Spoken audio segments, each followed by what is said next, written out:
ठीक है भैया, आज हमारी अकाउंट्स की ये क्लास है और पहले ही बता चुका हूँ पिछले क्लासेस में कि हम कहाँ से पढ़ने वाले हैं। थ्योरी वाले को छोड़ के अब हम आगे पढ़ेंगे। पहले books of original entry, journal हो गया, सब्सिडरी बुक हो गया, लेजर हो गया, कैश बुक, लेजर, ठीक है। सब्सिडरी बुक के अंदर ही कैश बुक भी तुम्हारे आ जाएंगे तमाम, वो भी हमने पढ़ना है। उसके बाद BRS हो गया, डेप्रिसिएशन हो गया, ट्रायल बैलेंस हो गया, फाइनल अकाउंट बनाना। पहले यहाँ तक पढ़ेंगे, फिर शुरुआत की थ्योरी पढ़ेंगे, ठीक, क्योंकि मुझे लगता है कि इनको पढ़ने के बाद वो थ्योरी ज़्यादा अच्छे से समझ आ पाएगी।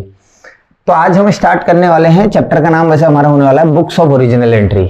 लेकिन बुक्स ऑफ ओरिजिनल एंट्री शुरू होने से पहले मैं तुम्हें कुछ चीज़ें बताने वाला हूं, जिसमें पहला जो हमारा नाम है वो है कि अकाउंटिंग प्रोसेस क्या होता है।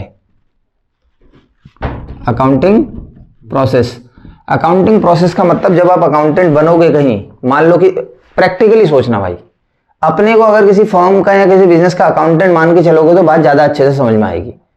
अगर तुम कहीं अकाउंटेंट बन रहे हो और आज पहली बार तुम वहां ज्वाइन हुए हो और तुम्हें सिखाया जा रहा है, तुम्हें कुछ नहीं पता, ऐसा भी नहीं है कि तुमने कहीं पहले अकाउंटिंग का काम किया, ये है, तुम कुछ नहीं जानते, प्रैक्टिकल काम कर कर ही सीखोगे, ठीक हो गया। किसी बड़े अकाउंटेंट के साथ, सीनियर अकाउंटेंट के साथ तुम्हें रखा गया, तो तुमसे कहा गया अकाउंटिंग करेंगे, वो तुम्हें पहली बार समझा रहा है। आज पहला सबसे पहले तुम्हें समझा रहा है पहले दिन कि क्या करना है। तो बोल रहा भैया जो हम काम यहाँ, जो हमारा काम जो यहाँ होता है उसके बारे में मैं तुम्हें बता रहा हूँ। जैसे कल के दिन तुम्हारी नौकरी अगर लग जाएगी तो तुम ये भी तो जानने के लिए क्यूरियस होगे तो वहाँ काम होता क्या है, ठीक है। मेरे को तो आज तक समझ में नहीं आया, 2 साल होने के हुए कि काम क्या होता है करके, ठीक है, मजाक नहीं कर रहा हूँ। कोई मेरे से पूछ देगा कि भैया क्या क्या है, तो कुछ भी नहीं पता मुझे, तो इसके बारे में फिर भी तुम बताना। तो अकाउंटेंट अगर आज बने हो तो क्या क्या काम होता है, ऐसा वहाँ कुछ नहीं होता कि नामो निशान दूर दूर जो तुम पढ़ोगे वहाँ बिल्कुल कुछ काम नहीं आने वाला, कहीं से कहीं तक कुछ काम नहीं वाला, काम कुछ अलग ही है, पता नहीं। तो मैं जो स्टार्ट कर रहा हूँ वो है अकाउंटिंग प्रोसेस, कि तुम अकाउंटेंट बने किसी बिजनेस फर्म में, क्या क्या सबसे पहले करना है। सबसे पहला काम जो तुमने करना है वो है आइडेंटिफिकेशन ऑफ ट्रांजैक्शंस। मैं बता रहा हूं तुम्हें, आइडेंटिफिकेशन ऑफ ट्रांजैक्शंस, ध्यान से देखना, आइडेंटिफिकेशन ऑफ। तो सीनियर अकाउंटेंट तुम्हारा तुम्हें समझा रहा है, मैं मान लो तुम्हारा सीनियर अकाउंटेंट हो, तुम नए नए ज्वाइन हुए हो, तो मैं बोल रहा हूं कि जब आप अकाउंटिंग करोगे ना तो सबसे पहले आपको ट्रांजैक्शंस को पहचानना होगा। अब तुम बोलोगे भैया इसमें क्या पहचानना होगा, सबसे पहले तुमने पहचानने होंगे कि कौन से ट्रांजैक्शंस मॉनेटरी ट्रांजैक्शंस हैं। मॉनेटरी ट्रांजैक्शंस का मतलब किन को in terms of money measure करा जा सकता है, क्योंकि उन्हीं को तो रिकॉर्ड करोगे। जो चीजें मनी के टर्म्स में मेजर नहीं करी जा सकती उनको रिकॉर्ड करने की जरूरत नहीं है। जैसे कि मान लो हमारे जो 2 मैनेजर हैं फर्म के, उनके बीच में कोई लड़ाई झगड़ा चल रहा है, विवाद चल रहा है, अब इसको नंबर्स में थोड़ी नापा जा सकता, मनी टर्म्स में नापना पॉसिबल, तो उसको आइडेंटिफाई करने की जरूरत। तो ऐसे ट्रांजैक्शंस तुम आइडेंटिफाई करोगे जिन्हें मॉनेटरी टर्म्स में लिखा जा सकता है। दूसरे तुम ना बिजनेस ट्रांजैक्शंस, मालिक के पर्सनल ट्रांजैक्शंस नहीं, कौन से ट्रांजैक्शंस, बिजनेस ट्रांजैक्शंस को भी क्या करोगे, आइडेंटिफाई करोगे। बस पहला काम यही है कि आप आइडेंटिफाई करो ट्रांजैक्शंस को। ट्रांजैक्शंस कैसे कैसे हो सकते हैं, ऐसे ही नोट्स बनेंगे, क्लास नोट बिल्कुल प्रॉपर ऐसे जो मैं लिख रहा हूं यहाँ पे, कि आइडेंटिफिकेशन ऑफ ट्रांजैक्शन प्रोसेस में सबसे पहला काम एज एन अकाउंटेंट आपने आइडेंटिफाई करना होगा ट्रांजैक्शन को। क्या कौन से ट्रांजैक्शन आइडेंटिफाई करने होंगे, पहले मॉनेटरी ट्रांजैक्शन, अगले बिजनेस ट्रांजैक्शन, मालिक के, सॉरी बिजनेस के ट्रांजैक्शन। मालिक के ट्रांजैक्शन का यहाँ कोई मतलब सेपरेट एंटिटी कॉन्सेप्ट यही तो बोलता था। अच्छा एक चीज और, जितने भी बिजनेस ट्रांजैक्शंस तुम आइडेंटिफाई करोगे, तुम्हारे पास इसको वेरीफाई करने के लिए एक वेरीफाइएबल डॉक्यूमेंट होना चाहिए। मैंने कहा था ना, जहां पे अकाउंटिंग खत्म होती है, देखो एक छोटी सी चीज बता रहा हूं, यहां पे लिख देता हूं मैं, अभी बाद में हम पढ़ेंगे बुक कीपिंग, बड़े सवाल आते हैं बुक कीपिंग से क्या है करके। जब बुक कीपिंग खत्म होगी ना तो बुक कीपिंग से, ये देखो सॉरी, बुक कीपिंग से बड़ा जो होता है वो होता है अकाउंटिंग। बुक कीपिंग खत्म होने के बाद क्या आती है, अकाउंटिंग। जब खत्म होती है तो आती है ऑडिटिंग। आ रहा है, ऑडिटिंग का मतलब होता है कि जो तुमने अकाउंट्स बनाए हैं उनको चेक करना कि क्या वो सही है। या ऑडिट कौन कर सकता है, अगर तुम पिछले सिलेबसों में देखते हो तो तुम्हें पता चलता, सीए भी नहीं कर सकता, सिर्फ CA plus COP, chartered accountant हो, साथ में उसके बाद सर्टिफिकेट ऑफ प्रैक्टिस हो। ऐसा नहीं कि उसने सीए करा और उसके बाद प्रैक्टिस कभी नहीं करी, तो सर्टिफिकेट भी होना चाहिए प्रैक्टिस का कुछ सालों का, तो वही क्या कर सकता है, ऑडिट कर सकता है। अब एक अकेला सीए तो ऑडिट करेगा नहीं, तो इसलिए सीए जाता है और अपनी पूरी टीम को लेके जाता है। बस वो यहाँ वहां ये देखेगा कि तुमने अकाउंटिंग करी है, तुमने बिजनेस ट्रांजैक्शंस आइडेंटिफाई कर लिए, अब यही बिजनेस ट्रांजैक्शन बाद में क्या होंगे, रिकॉर्ड होंगे। तो मैं बोल रहा हूं हर बिजनेस ट्रांजेक्शन के पीछे एक ना एक क्या होना चाहिए, बताया था ना उस दिन, वेरीफाई हो सके कि हाँ ये ट्रांजेक्शन यार इसकी वजह से आया था, जिसे हम कहते हैं सोर्स डॉक्यूमेंट। क्या कहते हैं? Source document. मेरी बात समझ में आ रही है? और ये जो वेरीफाइबल डॉक्यूमेंट और सोर्स डॉक्यूमेंट है, ये कल के दिन तुम्हारे लिए एविडेंस बनेगा। अगर तुमसे कोई बोलेगा, बताना जरा कौन सा प्रिंसिपल है कि हर एक बिजनेस ट्रांजैक्शन के पीछे कोई ना कोई वेरीफाइबल डॉक्यूमेंट होना चाहिए, सोर्स डॉक्यूमेंट एविडेंस होना चाहिए, कौन सा प्रिंसिपल? बताओ कौन बताएगा तुम में से?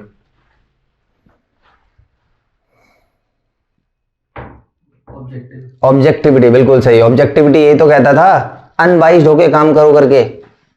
तभी तो बोले यही तो सवाल है जो पढ़ाया गया है यार, अनबाइस्ड होके काम करो बोलता था। अनबाइस्ड होके अगर आप काम करोगे तो वो कहता था कि हर एक जो भी एक ट्रांजैक्शन है उसके पीछे कोई ना कोई एविडेंस होना चाहिए, कोई ना कोई सपोर्टिंग डॉक्यूमेंट होना चाहिए, जिसे हम क्या करें? Source document. आपको समझ में आ गया?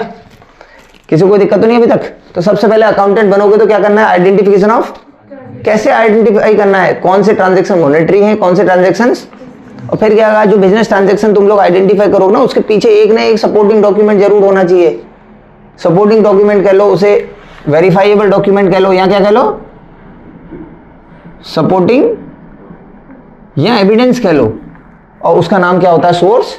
एक चैप्टर पढ़ेंगे हम पूरा का पूरा सोर्स डॉक्यूमेंट में भी, कि सोर्स डॉक्यूमेंट कितने प्रकार के होते हैं, क्या होते हैं, कैसे कैसे होते हैं करके तमाम कहानियां हम सोर्स डॉक्यूमेंट में पढ़ने वाले हैं। कोई दिक्कत तो नहीं? तो पहला स्टेप क्या था आपका? Identification of. जैसे ही ट्रांजैक्शंस को आइडेंटिफाई कर लोगे तो फिर अगला होगा प्रिपरेशन ऑफ वाउचर्स। ये देखना, प्रिपरेशन ऑफ वाउचर्स। जब तुम इसका वीडियो देखोगे तो उसमें वाउचर की फोटो भी लगा दूंगा मैं बगल में, ठीक है? प्रिपरेशन ऑफ वाउचर्स का मतलब क्या है, इसके बारे में थोड़ी 2-4 चीजें लूंगा, इसके बारे में पूरी कहानी जरा ध्यान से सुन लो, ठीक? उसके बाद तो जल्दी जल्दी हो जाएगा। सबसे पहले आपने ट्रांजैक्शन आइडेंटिफाई कर ले, तुम्हारे पास कुछ ना कुछ क्या होगा? सोर्स। उस सोर्स डॉक्यूमेंट से सबसे पहली बार जब तुम एंट्री करोगे वो करोगे वाउचर में। सबसे पहली बार जो एंट्री करोगे उस सोर्स डॉक्यूमेंट से, जो भी चीजें तुमने आइडेंटिफाई सारी की सारी की है, उसको सबसे पहले एंटर किस में करोगे? वाउचर में। आ गया? वाउचर जो कोई भी बिजनेस फर्म होगा अपने नाम पर वाउचर, जैसे तुम एबीसी लिमिटेड में काम कर रहे हो तो एबीसी लिमिटेड ने अपने नाम के वाउचर छपाए होंगे। आ गया? तुमने आज 5 लाख की सेल करी, तुम्हें कोई बिल उसके पीछे का मिला, कैश में करा तो कैश मेमो मिलेगा, ये हमारा क्या हो गया? सोर्स। सबसे पहले तुम उसको किस में चढ़ा दोगे? वाउचर। इसीलिए मैंने कहा था अगर तुम किसी सीए के वहां शुरू में काम करने जाओगे ना तो यही होगा, ट्रांजैक्शन आइडेंटिफाई करो, वाउचर बनाओ, वाउचर बनाओ। तुम्हारा काम ही सिर्फ क्या होगा? वाउचर बनाना। तो मैं वाउचर के बारे में कुछ लिख रहा हूं। On the basis of source document. किसके बेस पे?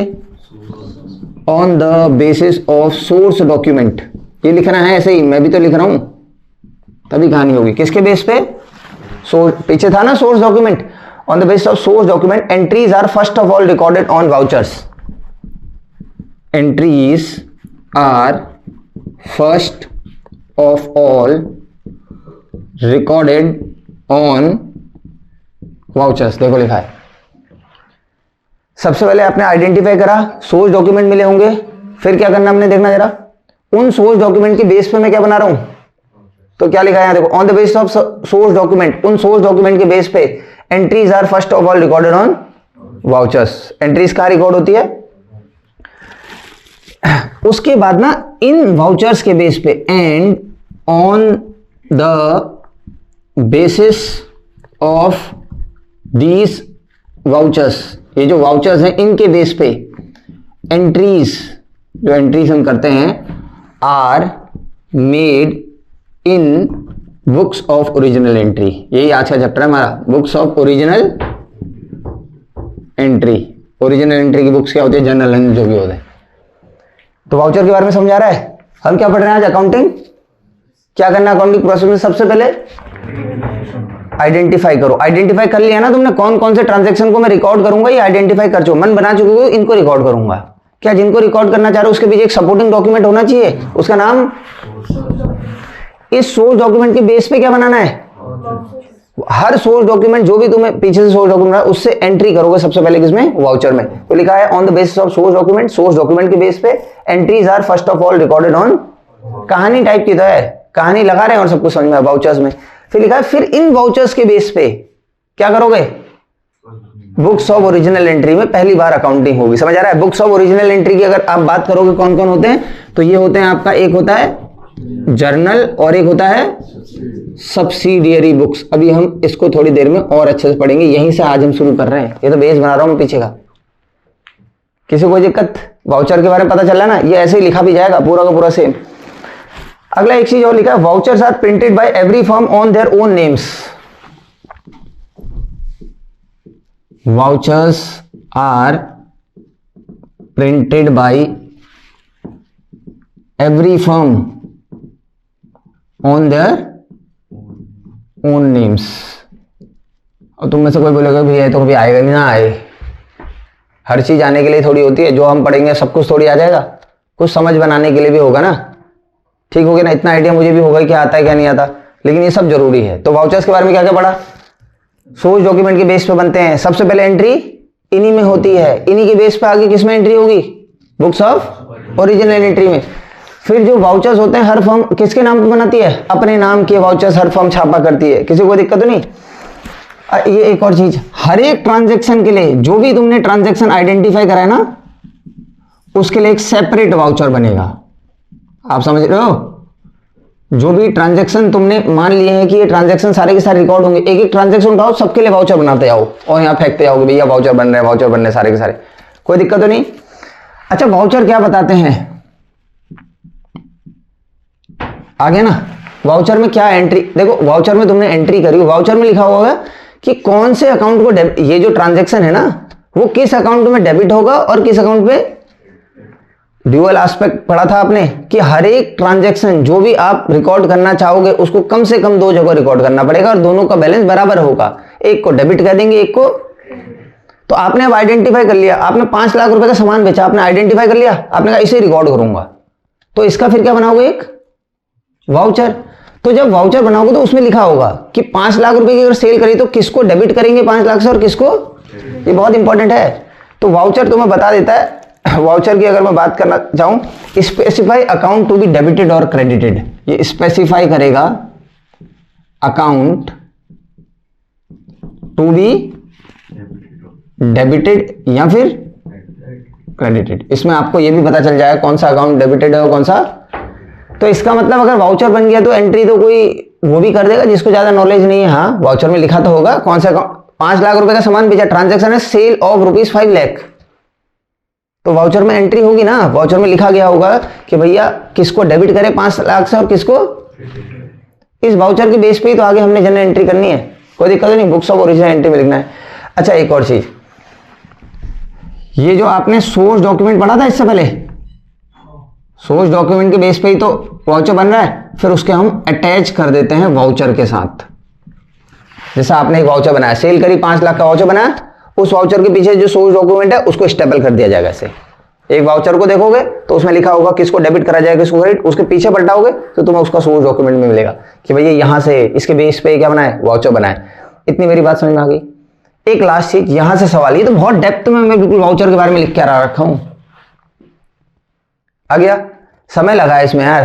तुम लोगों को अगर ये 5 बजे से पढ़ाया जा रहा है तो मैं 4 बजे उठ के सुबह भी बना के लाऊं इसे, ठीक हो गया ना। तो ये लिखने हैं, इसीलिए तो बोल रहा हूं, अगर लिखोगे नहीं तो कहानी खराब हो जाएगी। मेरी इतनी बात समझ में आ रही है तुम्हें। तो इसके लिए अब जो मैं बोल रहा हूं, कभी कभी जो वाउचर है ना वही सोर्स डॉक्यूमेंट होते हैं। कुछ ट्रांजैक्शन आप ऐसे भी रिकॉर्ड करोगे जिसमें सोर्स डॉक्यूमेंट नहीं होगा, वाउचर ही खुद क्या बनेंगे, सोर्स डॉक्यूमेंट। तो इस बात को मैं लिख रहा हूं कि voucher serves as an source document. Sometimes voucher serves as an source document. कभी कभी वाउचर सोर्स डॉक्यूमेंट का काम भी करते हैं। सोर्स डॉक्यूमेंट पता है, जब आपने आइडेंटिफाई करा कि मैं इस बिजनेस ट्रांजैक्शन को दिखाऊंगा तो वो सबूत है ना पीछे से, उसके बेस पे क्या बनेगा, वाउचर। लेकिन कभी कभी कुछ ट्रांजैक्शन का सोर्स डॉक्यूमेंट होगा ही नहीं, तो वाउचर ही सोर्स डॉक्यूमेंट है उस समय। आप बोलोगे एग्जांपल दो, तो मैं इसका एग्जांपल आपके सामने रख रहा हूं। पेटी एक्सपेंसेस, छोटे मोटे खर्चे, जैसे एग्जांपल अगर आप मेरे से पूछोगे थोड़ा सा, ठीक है ना। जैसे मान लेते हैं हमारे बिजनेस में आज जैसे हम अकाउंटिंग चल रही है हमारे वहां 10 लोग हैं, तो मैंने कहा जा यार बगल से एक से कहा कि भैया जाना भैया समोसे ले आओ 10 समोसे 10 लोगों के लिए, तो 10 समोसे आ गए। अब छोटा समोसे वाला कुछ बनाता होगा क्या, तुम्हें लग रहा है कि वो बिल देगा तुम्हें, जो रोड के किनारे अपना काम धाम कर रहा है, तो तुम 10 समोसे लेके आ गए, हो गया खर्चा। एक समोसा 10 रुपए का था, कितने रुपए का खर्चा हुआ, अब कहां से आएगा सोर्स डॉक्यूमेंट? तो सीधा वाउचर बनेगा कि 100 रुपए का खर्चा भैया पेटी एक्सपेंस के बारे में हुआ। यही सोर्स डॉक्यूमेंट अब क्या है? एविडेंस है। यही किसका, सॉरी सोर्स डॉक्यूमेंट नहीं होगा, यही जो वाउचर इस बार बनाया इसका सीधा क्या बनेगा? वाउचर। यही वाउचर अब किस नाम से जाना जाएगा? सोर्स डॉक्यूमेंट के नाम से जाना जाएगा। तो लिखा है ना, sometimes voucher serves as an source document. कुछ ट्रांजैक्शन का सोर्स डॉक्यूमेंट नहीं होता, वाउचर ही किसका काम करते हैं? सोर्स डॉक्यूमेंट का काम करते हैं। कुछ समझ में आ पा रहा है? जैसे मैंने कहा मैं समोसे लेके आ गया 10 समोसे, तो कहां से आएगा उसका सोर्स डॉक्यूमेंट? कुछ बिल थोड़ी मिला होगा उसके साथ, हमें कुछ कैश मेमो मिला तो नहीं होगा। पैसे कैश में पेमेंट करी तो कैश मेमो मिलना चाहिए। कहां से, वो कहां से कैश मेमो देगा? तो वाउचर ही बनेगा सीधे कि 100 रुपए खर्च करे, और वाउचर ही क्या माना जाएगा? Source document. किसी को दिक्कत तो नहीं? फिर इसके बाद क्या करना, देखो कहानी, पूरी कहानी समझा रहा हूं। मान लो आज तुम पहली बार अकाउंटेंट बन के आए हो, मैं तुम्हें पूरी कहानी समझा रहा हूं, इसके बाद तुम अपना काम पता होना चाहिए क्या क्या करना है। आ गया? तो सबसे पहले जब सारे के सारे वाउचर बन गए तो इन्हें क्रोनोलॉजिकल ऑर्डर में अरेंज करो। क्रोनोलॉजिकल मतलब समय के अकॉर्डिंग। जैसा आज है 12 तारीख का है, तो 12 तारीख में सुबह 8 बजे, 9 बजे, 10 बजे, 11 बजे, ऐसे या डेट वाइज अरेंज करो। 12, 13, 14, 15, 16, 17, 18, तो इनको क्रोनोलॉजिकल ऑर्डर में आपने अरेंज करना होगा। क्रोनोलॉजिकल ऑर्डर में आपको इनको क्या कर देना होगा? अरेंज कर देना होगा। मेरी इतनी बात आपको समझ में आ गई? क्रोनोलॉजिकल ऑर्डर में अरेंज करने के बाद आपको इनमें नंबर स्पेसिफाई करने, सीरियली नंबर्ड, फिर आप उनमें नंबर भी कर देंगे, नंबरिंग भी डाल देंगे।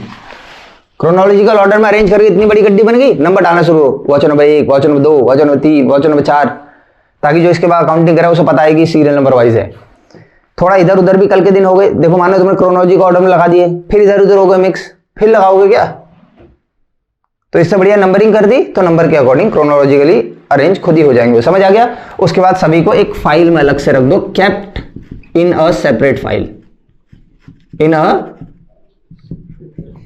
किसी बिजनेस में अगर एक दिन की बहुत सारे ट्रांजैक्शन हो रहे हैं तो हर दिन की अलग अलग फाइल बना लेते हैं। तो ये देखो कहानी कहां तक पहुंची अभी तक, बहुत कुछ है।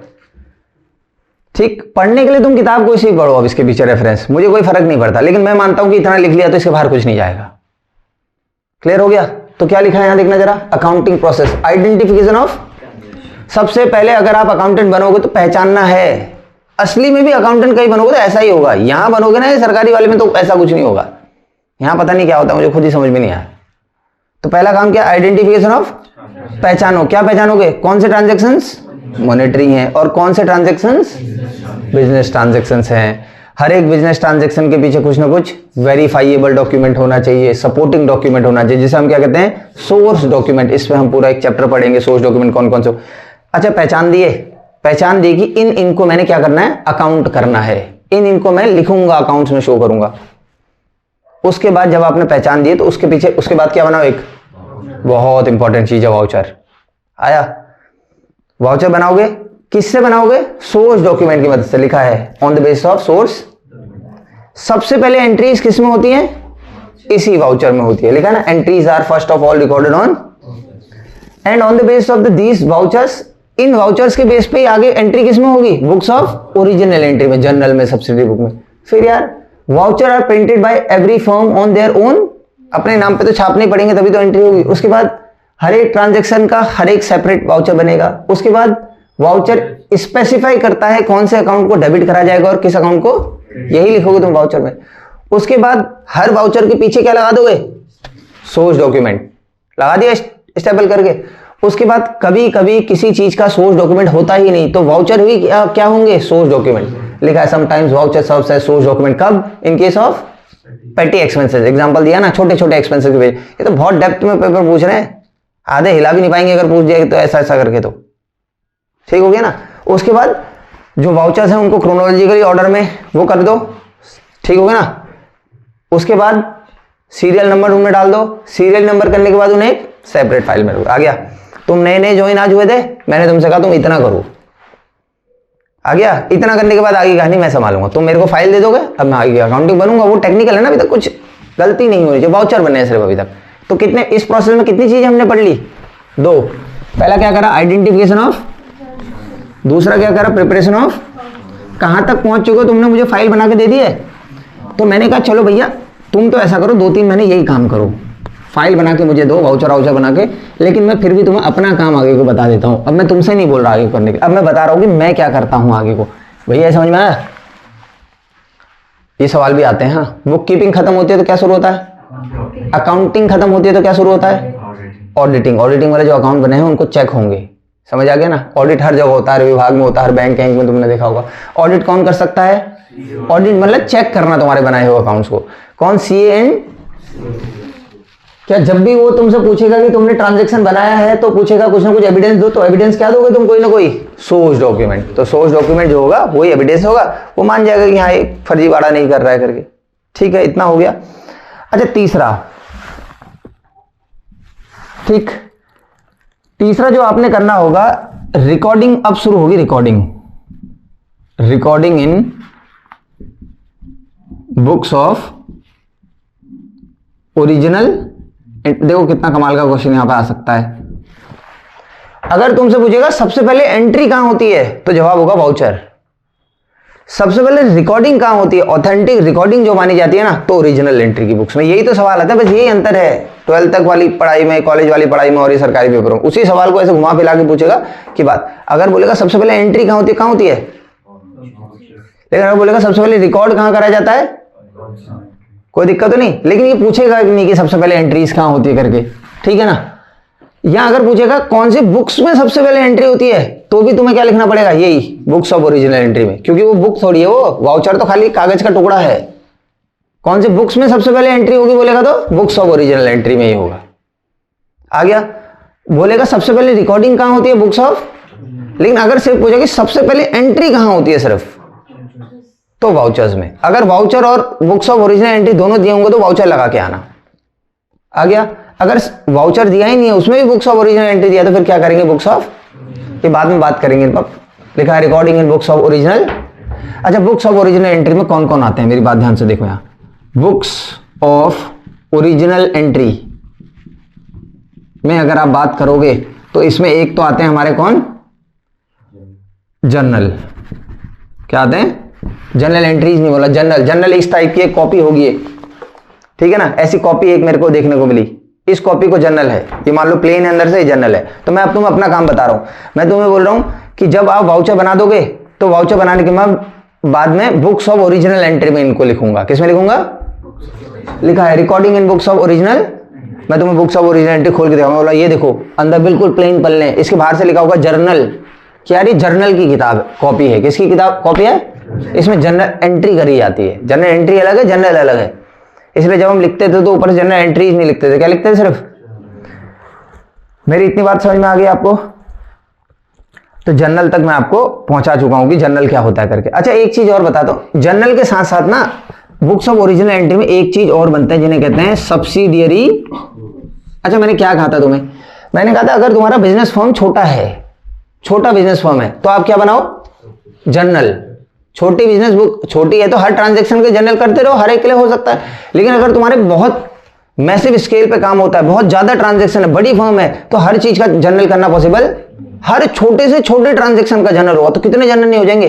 तो ऐसे में है कि आप एक हाइब्रिड सिस्टम निकालो, बीच का रास्ता। आप कुछ बना लो क्या, और जो चीज सब्सिडरी बुक्स में नहीं आ पाए उसके लिए क्या बना लो। तो समझ आया? तो ये भी बुक्स ऑफ ओरिजिनल एंट्री है। सबसे पहले वाउचर में से या तो कहां लिखा जाएगा, या फिर वाउचर में से कहां रिकॉर्डिंग होगी? सब्सिडरी बुक में। मेरी बात। अच्छा अगर तुमसे कोई पूछ दे क्या सब्सिडरी बुक बनाना कंपलसरी है, हाँ या ना? ना, मत बनाओ, नहीं बना रहे हम सब्सिडरी बुक। सिर्फ क्या बनाएंगे? समझ आ गया? क्या सिर्फ सब्सिडरी बुक अकेले बन सकते हैं? नहीं, क्योंकि सब्सिडरी बुक में सब कुछ नहीं आ पाता, कुछ ना कुछ छूट जाते हैं, वो कहांगे?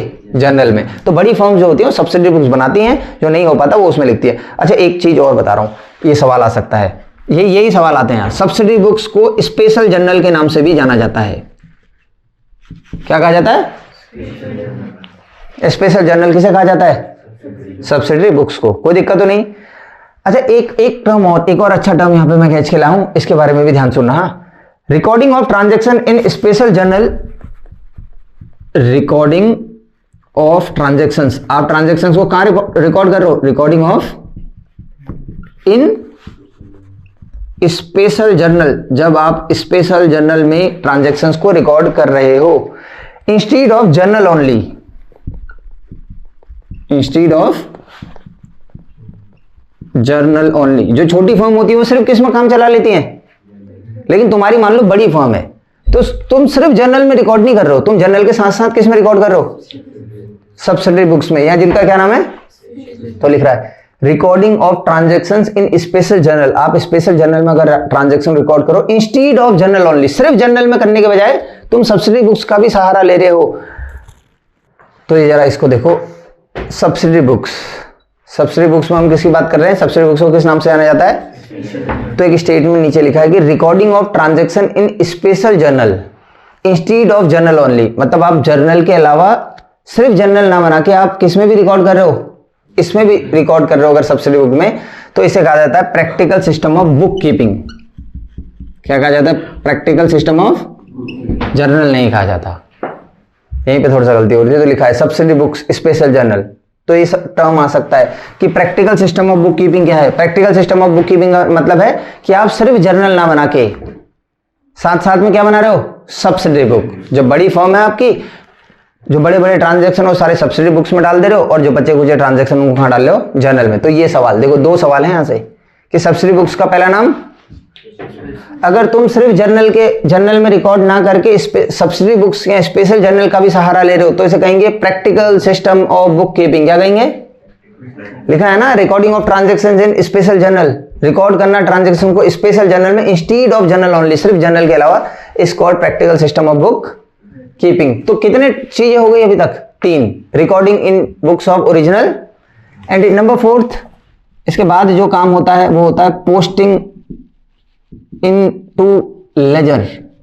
अगला काम क्या होता है, लेजर में पोस्ट करना। याद रखना, हाँ, जितनी भी आपने एंट्रीज करी, जितनी भी आपने सारे के सारे एंट्रीज करी हैं जर्नल में या फिर सब्सिडरी बुक्स में, उनको जर्नल और सब्सिडरी बुक्स से उठा के कहां डालना है, लेजर में। और इस प्रोसेस को कहते हैं पोस्टिंग। क्या कहते हैं, अपनी अपनी भाषा में लिख लेना कि जर्नल और सब्सिडरी बुक से चीजों को ट्रांसफर करने को किसमें, लेजर में, उस प्रोसेस को कहते हैं पोस्टिंग। जब आप जर्नल से लेजर बनाते हो या सब्सिडरी बुक से लेजर बनाते हो तो उसको क्या कहेंगे, पोस्टिंग कहेंगे। समझ आ गया। अच्छा, क्या होता है पता है लेजर में, देखो जितने भी सारे सिमिलर ट्रांजैक्शंस होते हैं, सिमिलर, वो एक ही अकाउंट में, वो सिंगल अकाउंट में शो होने लग जाते हैं। अब इसका लिख के क्या बताऊं, तुमने सभी ने 11th 12th बीकॉम में थोड़ी बहुत अकाउंट्स तो पढ़ी होगी ना, तो उसमें क्या लिखा था, अगर तुमने नहीं भी बनाया, देखो जरा मैं ऐसे ही बताता हूं। जैसे हमने जर्नल एंट्री करी है तो जर्नल की इतनी बड़ी मान लेते हैं, पूरी की पूरी ये किताब भर गई, जर्नल की कॉपी भर गई, मतलब हमने जर्नल कर करके। इस जर्नल में सबके सब ना मिक्स्ड होंगे। जैसे पहला है कैश टू मशीनरी, मेरी बात समझ में आ रही है, तो ये जो जर्नल एंट्री है उसमें कैश और मशीन की बात हो रही है, अगले में किसी और चीज की बात होगी, राम टू कैश है, अगले में किसी और चीज की बात है, तो सारी चीजें मिक्स हैं। तो यहां लेजर में क्या होगा, जैसे आप मशीनरी अकाउंट बना रहे हो, क्या बना रहे हो, तो जर्नल में इस पूरी किताब में जितने मशीन के सारे ट्रांजैक्शन थे वो एक ही साथ आ गए, सारे के सारे मशीन के अंदर। तो क्या होता है, जो सिमिलर नेचर की चीजें होती है, अभी हम बनाएंगे ना लेजर थोड़ी देर में, जो सिमिलर नेचर की चीजें होती है पूरी जर्नल में, वो सारे के सारे एक ही, कैश के जितनी भी एंट्री थी, सारे के सारे जितने भी जर्नल में थे वो सब कैश अकाउंट के अंदर। मेरी बात आप समझ गए। तो क्या होता है लेजर में, अभी थोड़ा सा अनुमान, जो सेम तरीके के सारे जर्नल में अलग अलग मिक्स्ड होंगे वो सारे के सारे एक ही साथ में मिल जाएंगे। आ गया। इसके बाद अगला जो है प्रिपरेशन ऑफ ट्रायल बैलेंस। क्या बनता है इसके बाद, प्रिपरेशन ऑफ ट्रायल बैलेंस। अब देखना जरा ट्रायल बैलेंस किसके बेस पे बनता है और कैसे कैसे हमारा होने जाता है। ये जो लेजर आता है ना लेजर, तो लेजर को बैलेंस भी तुमने देखा होगा, जैसे कैश अकाउंट में लिखते हैं लास्ट में टू बैलेंस डी, कोई दिक्कत नहीं। जैसे मशीनरी अकाउंट है उसका बैलेंस आ रहा है लास्ट में टू बैलेंस डी या बाई बैलेंस डी, बैलेंस बचता था ना ऐसे लास्ट में, उन बैलेंस के बेस पे ट्रायल बैलेंस, बस सिर्फ ट्रायल बैलेंस सिर्फ वही बैलेंस होंगे। जैसे अगर आप ट्रायल बैलेंस कभी बना के देखोगे, ये होता है ट्रायल बैलेंस, इसमें यहाँ पे डेबिट बैलेंसेस आएंगे और यहाँ पे क्रेडिट बैलेंसेस। दिख नहीं भी रहा होगा तो मैंने लिखा तो है। तो ट्रायल बैलेंस तुम देखोगे तो जैसे इसमें लिखा होगा कैपिटल 5 लाख, कैश 12 लाख रुपए बोल रहा है, उसके बाद मशीनरी 7 लाख रुपए तुम्हें बता रहा है, ऐसे करके इसमें बैलेंस दिखे। मतलब जब तुमने लेजर बनाए तो लेजर का जो फाइनल बैलेंस था, बैलेंसिंग फिगर, वो यहां लिखे जाते हैं, बस उन्हीं से बनता है। ये कैपिटल अकाउंट, कैपिटल का फाइनल बैलेंस होगा 5 लाख रुपए। कैपिटल अकाउंट के फाइनल में देखो 5 लाख रुपए। कैश के फाइनल में आपको कितना दिख रहा होगा? 12 लाख। मशीन अकाउंट के लास्ट में कितना दिख रहा होगा? 7 लाख। आ गया? तो मैं क्या बोल रहा हूं कि ये किससे बनता है? ये बनता है बैलेंसेस ऑफ लेजर से। मतलब आपको ट्रायल बैलेंस के अंदर सिर्फ एक ही चीज मिलेगी। आ गया ना? ये इसे, अच्छा पता है इसे एक और नाम से जाना, इसे कहा जाता है समरी ऑफ लेजर बैलेंसेस। जो अभी तक लेजर बनाए गए हैं ना, उनके बैलेंसेस की क्या होती है? क्यों बनाया जाता है ट्रायल बैलेंस पता है? ताकि पता चल जाए कि अभी तक की हमारी अकाउंटिंग सही है या नहीं है। इसको भी नीचे लिख लेना हाँ, कि ये समरी क्यों बनाई जाती है? ताकि पता चले कि अभी तक जो हमने अकाउंटिंग करी है वो सही है या नहीं है। इनिशियल फेज में ही पता चल जाए। किसी को दिक्कत नहीं भैया? इतना मेरी बात आप सभी को समझ में आ गई? और एक लास्ट बात, इसी के बेस पे फाइनल अकाउंट्स बनते हैं। It provides basis for preparation of financial accounts. Financial, या जिन्हें क्या कहा जाता है? फाइनल। यहीं पे याद हो जानी चाहिए पूरी की पूरी कहानी। इतना समझ में आया? क्या समझे ट्रायल बैलेंस के बारे में? ऐसे याद होना चाहिए। अकाउंटेंट तुम्हें समझा रहा है कैसे ट्रायल बैलेंस लेजर के बैलेंसेस से बनता है ना। आए कोई दिक्कत नहीं, मैं तो ओवरव्यू दे रहा हूं अभी क्या क्या काम होगा आगे। अभी इसके बाद हम तो ट्रायल बैलेंस पूरा पढ़ने वाले हैं ना, पूरा का पूरा चैप्टर। क्या पढ़ा? ट्रायल बैलेंस किससे बनेगा? लेजर के। इसे क्या कहा जाता है? और समरी ऑफ लेजर बैलेंसेस। इसी के बेस पे, इसी ट्रायल बैलेंस, जब तुम ट्रेडिंग एंड पीएनएल का फाइनल अकाउंट बनाते थे ना, अगर कहीं बनाओगे तो ट्रायल बैलेंस पहले से दिया होगा। तो ट्रायल बैलेंस की मदद से ही, इसी के बेस पे हम क्या बनाते हैं? फाइनल अकाउंट्स या फाइनेंशियल स्टेटमेंट्स। मेरी इतनी बात समझ में आ रही है? तो लिखा है it provides basis for preparation of final accounts या फाइनेंशियल अकाउंट्स, जो भी बोलना है। आ गया? छठा वही, प्रिपरेशन ऑफ फाइनेंशियल स्टेटमेंट्स। किसका प्रिपरेशन करना? फाइनेंशियल स्टेटमेंट्स को फाइनल अकाउंट्स भी कहा जाता है। इसको और किस नाम से जाना जाता है? Final accounts. तो आखिरी में यही होगा, फाइनल अकाउंट बनेंगे। किसके बेस पे बनेंगे? Trial balance prepared on the basis of, prepared on the basis of trial balance. ये ट्रायल बैलेंस के बेस पे बनेंगे। इतना समझ में आ रहा है? अच्छा, क्या क्या होते हैं इसमें? फाइनेंशियल स्टेटमेंट्स में आपको दो चीजें बनानी होती हैं। एक क्या बनता है? ट्रेडिंग एंड प्रॉफिट एंड, एक क्या बनता है? Balance sheet. इसी के साथ हमारी अकाउंटिंग खत्म हो जाती है। इसको भी तो, ये सब तो हमने पढ़ना है ना आगे, यही पढ़ना है आगे, वैसे और कुछ नहीं है। तो फिर भी एक छोटे मोटे सवाल यहीं पे टैकल करते हैं, आगे तो पढ़ेंगे। ट्रेडिंग और पीएनएल अकाउंट जो होता है वो रिजल्ट बताता है किसी का भी, रिजल्ट ऑफ बिजनेस। जो भी पूरे साल आपने काम धाम किया है उस बिजनेस का रिजल्ट बताएगा, यानी कि बताएगा प्रॉफिट। यहां एक सवाल पूछ देते हैं, ऐसा किस प्रिंसिपल ने कहा था कि रिजल्ट निकालो? हाँ भैया बताओ, पढ़ा तो बताओ। हाँ, मैचिंग ने नहीं कहा था रिजल्ट निकालो, प्रॉफिट निकालो। किसने कहा था? बिल्कुल सटीक, सबसे जरूरी। किसने कहा था कि प्रॉफिट और लॉस निकालो, कि रिजल्ट निकालने जरूरी है, नहीं तो खाली अकाउंटिंग करके कोई फायदा नहीं है। इसने कहा था कि गोइंग कंसर्न कहता है कि बिजनेस बहुत लंबे समय तक चलेगा, कोई फायदा नहीं है गोइंग कंसर्न के मुताबिक अकाउंट बनाते जाओगे तो कभी रिजल्ट ही निकलेगा।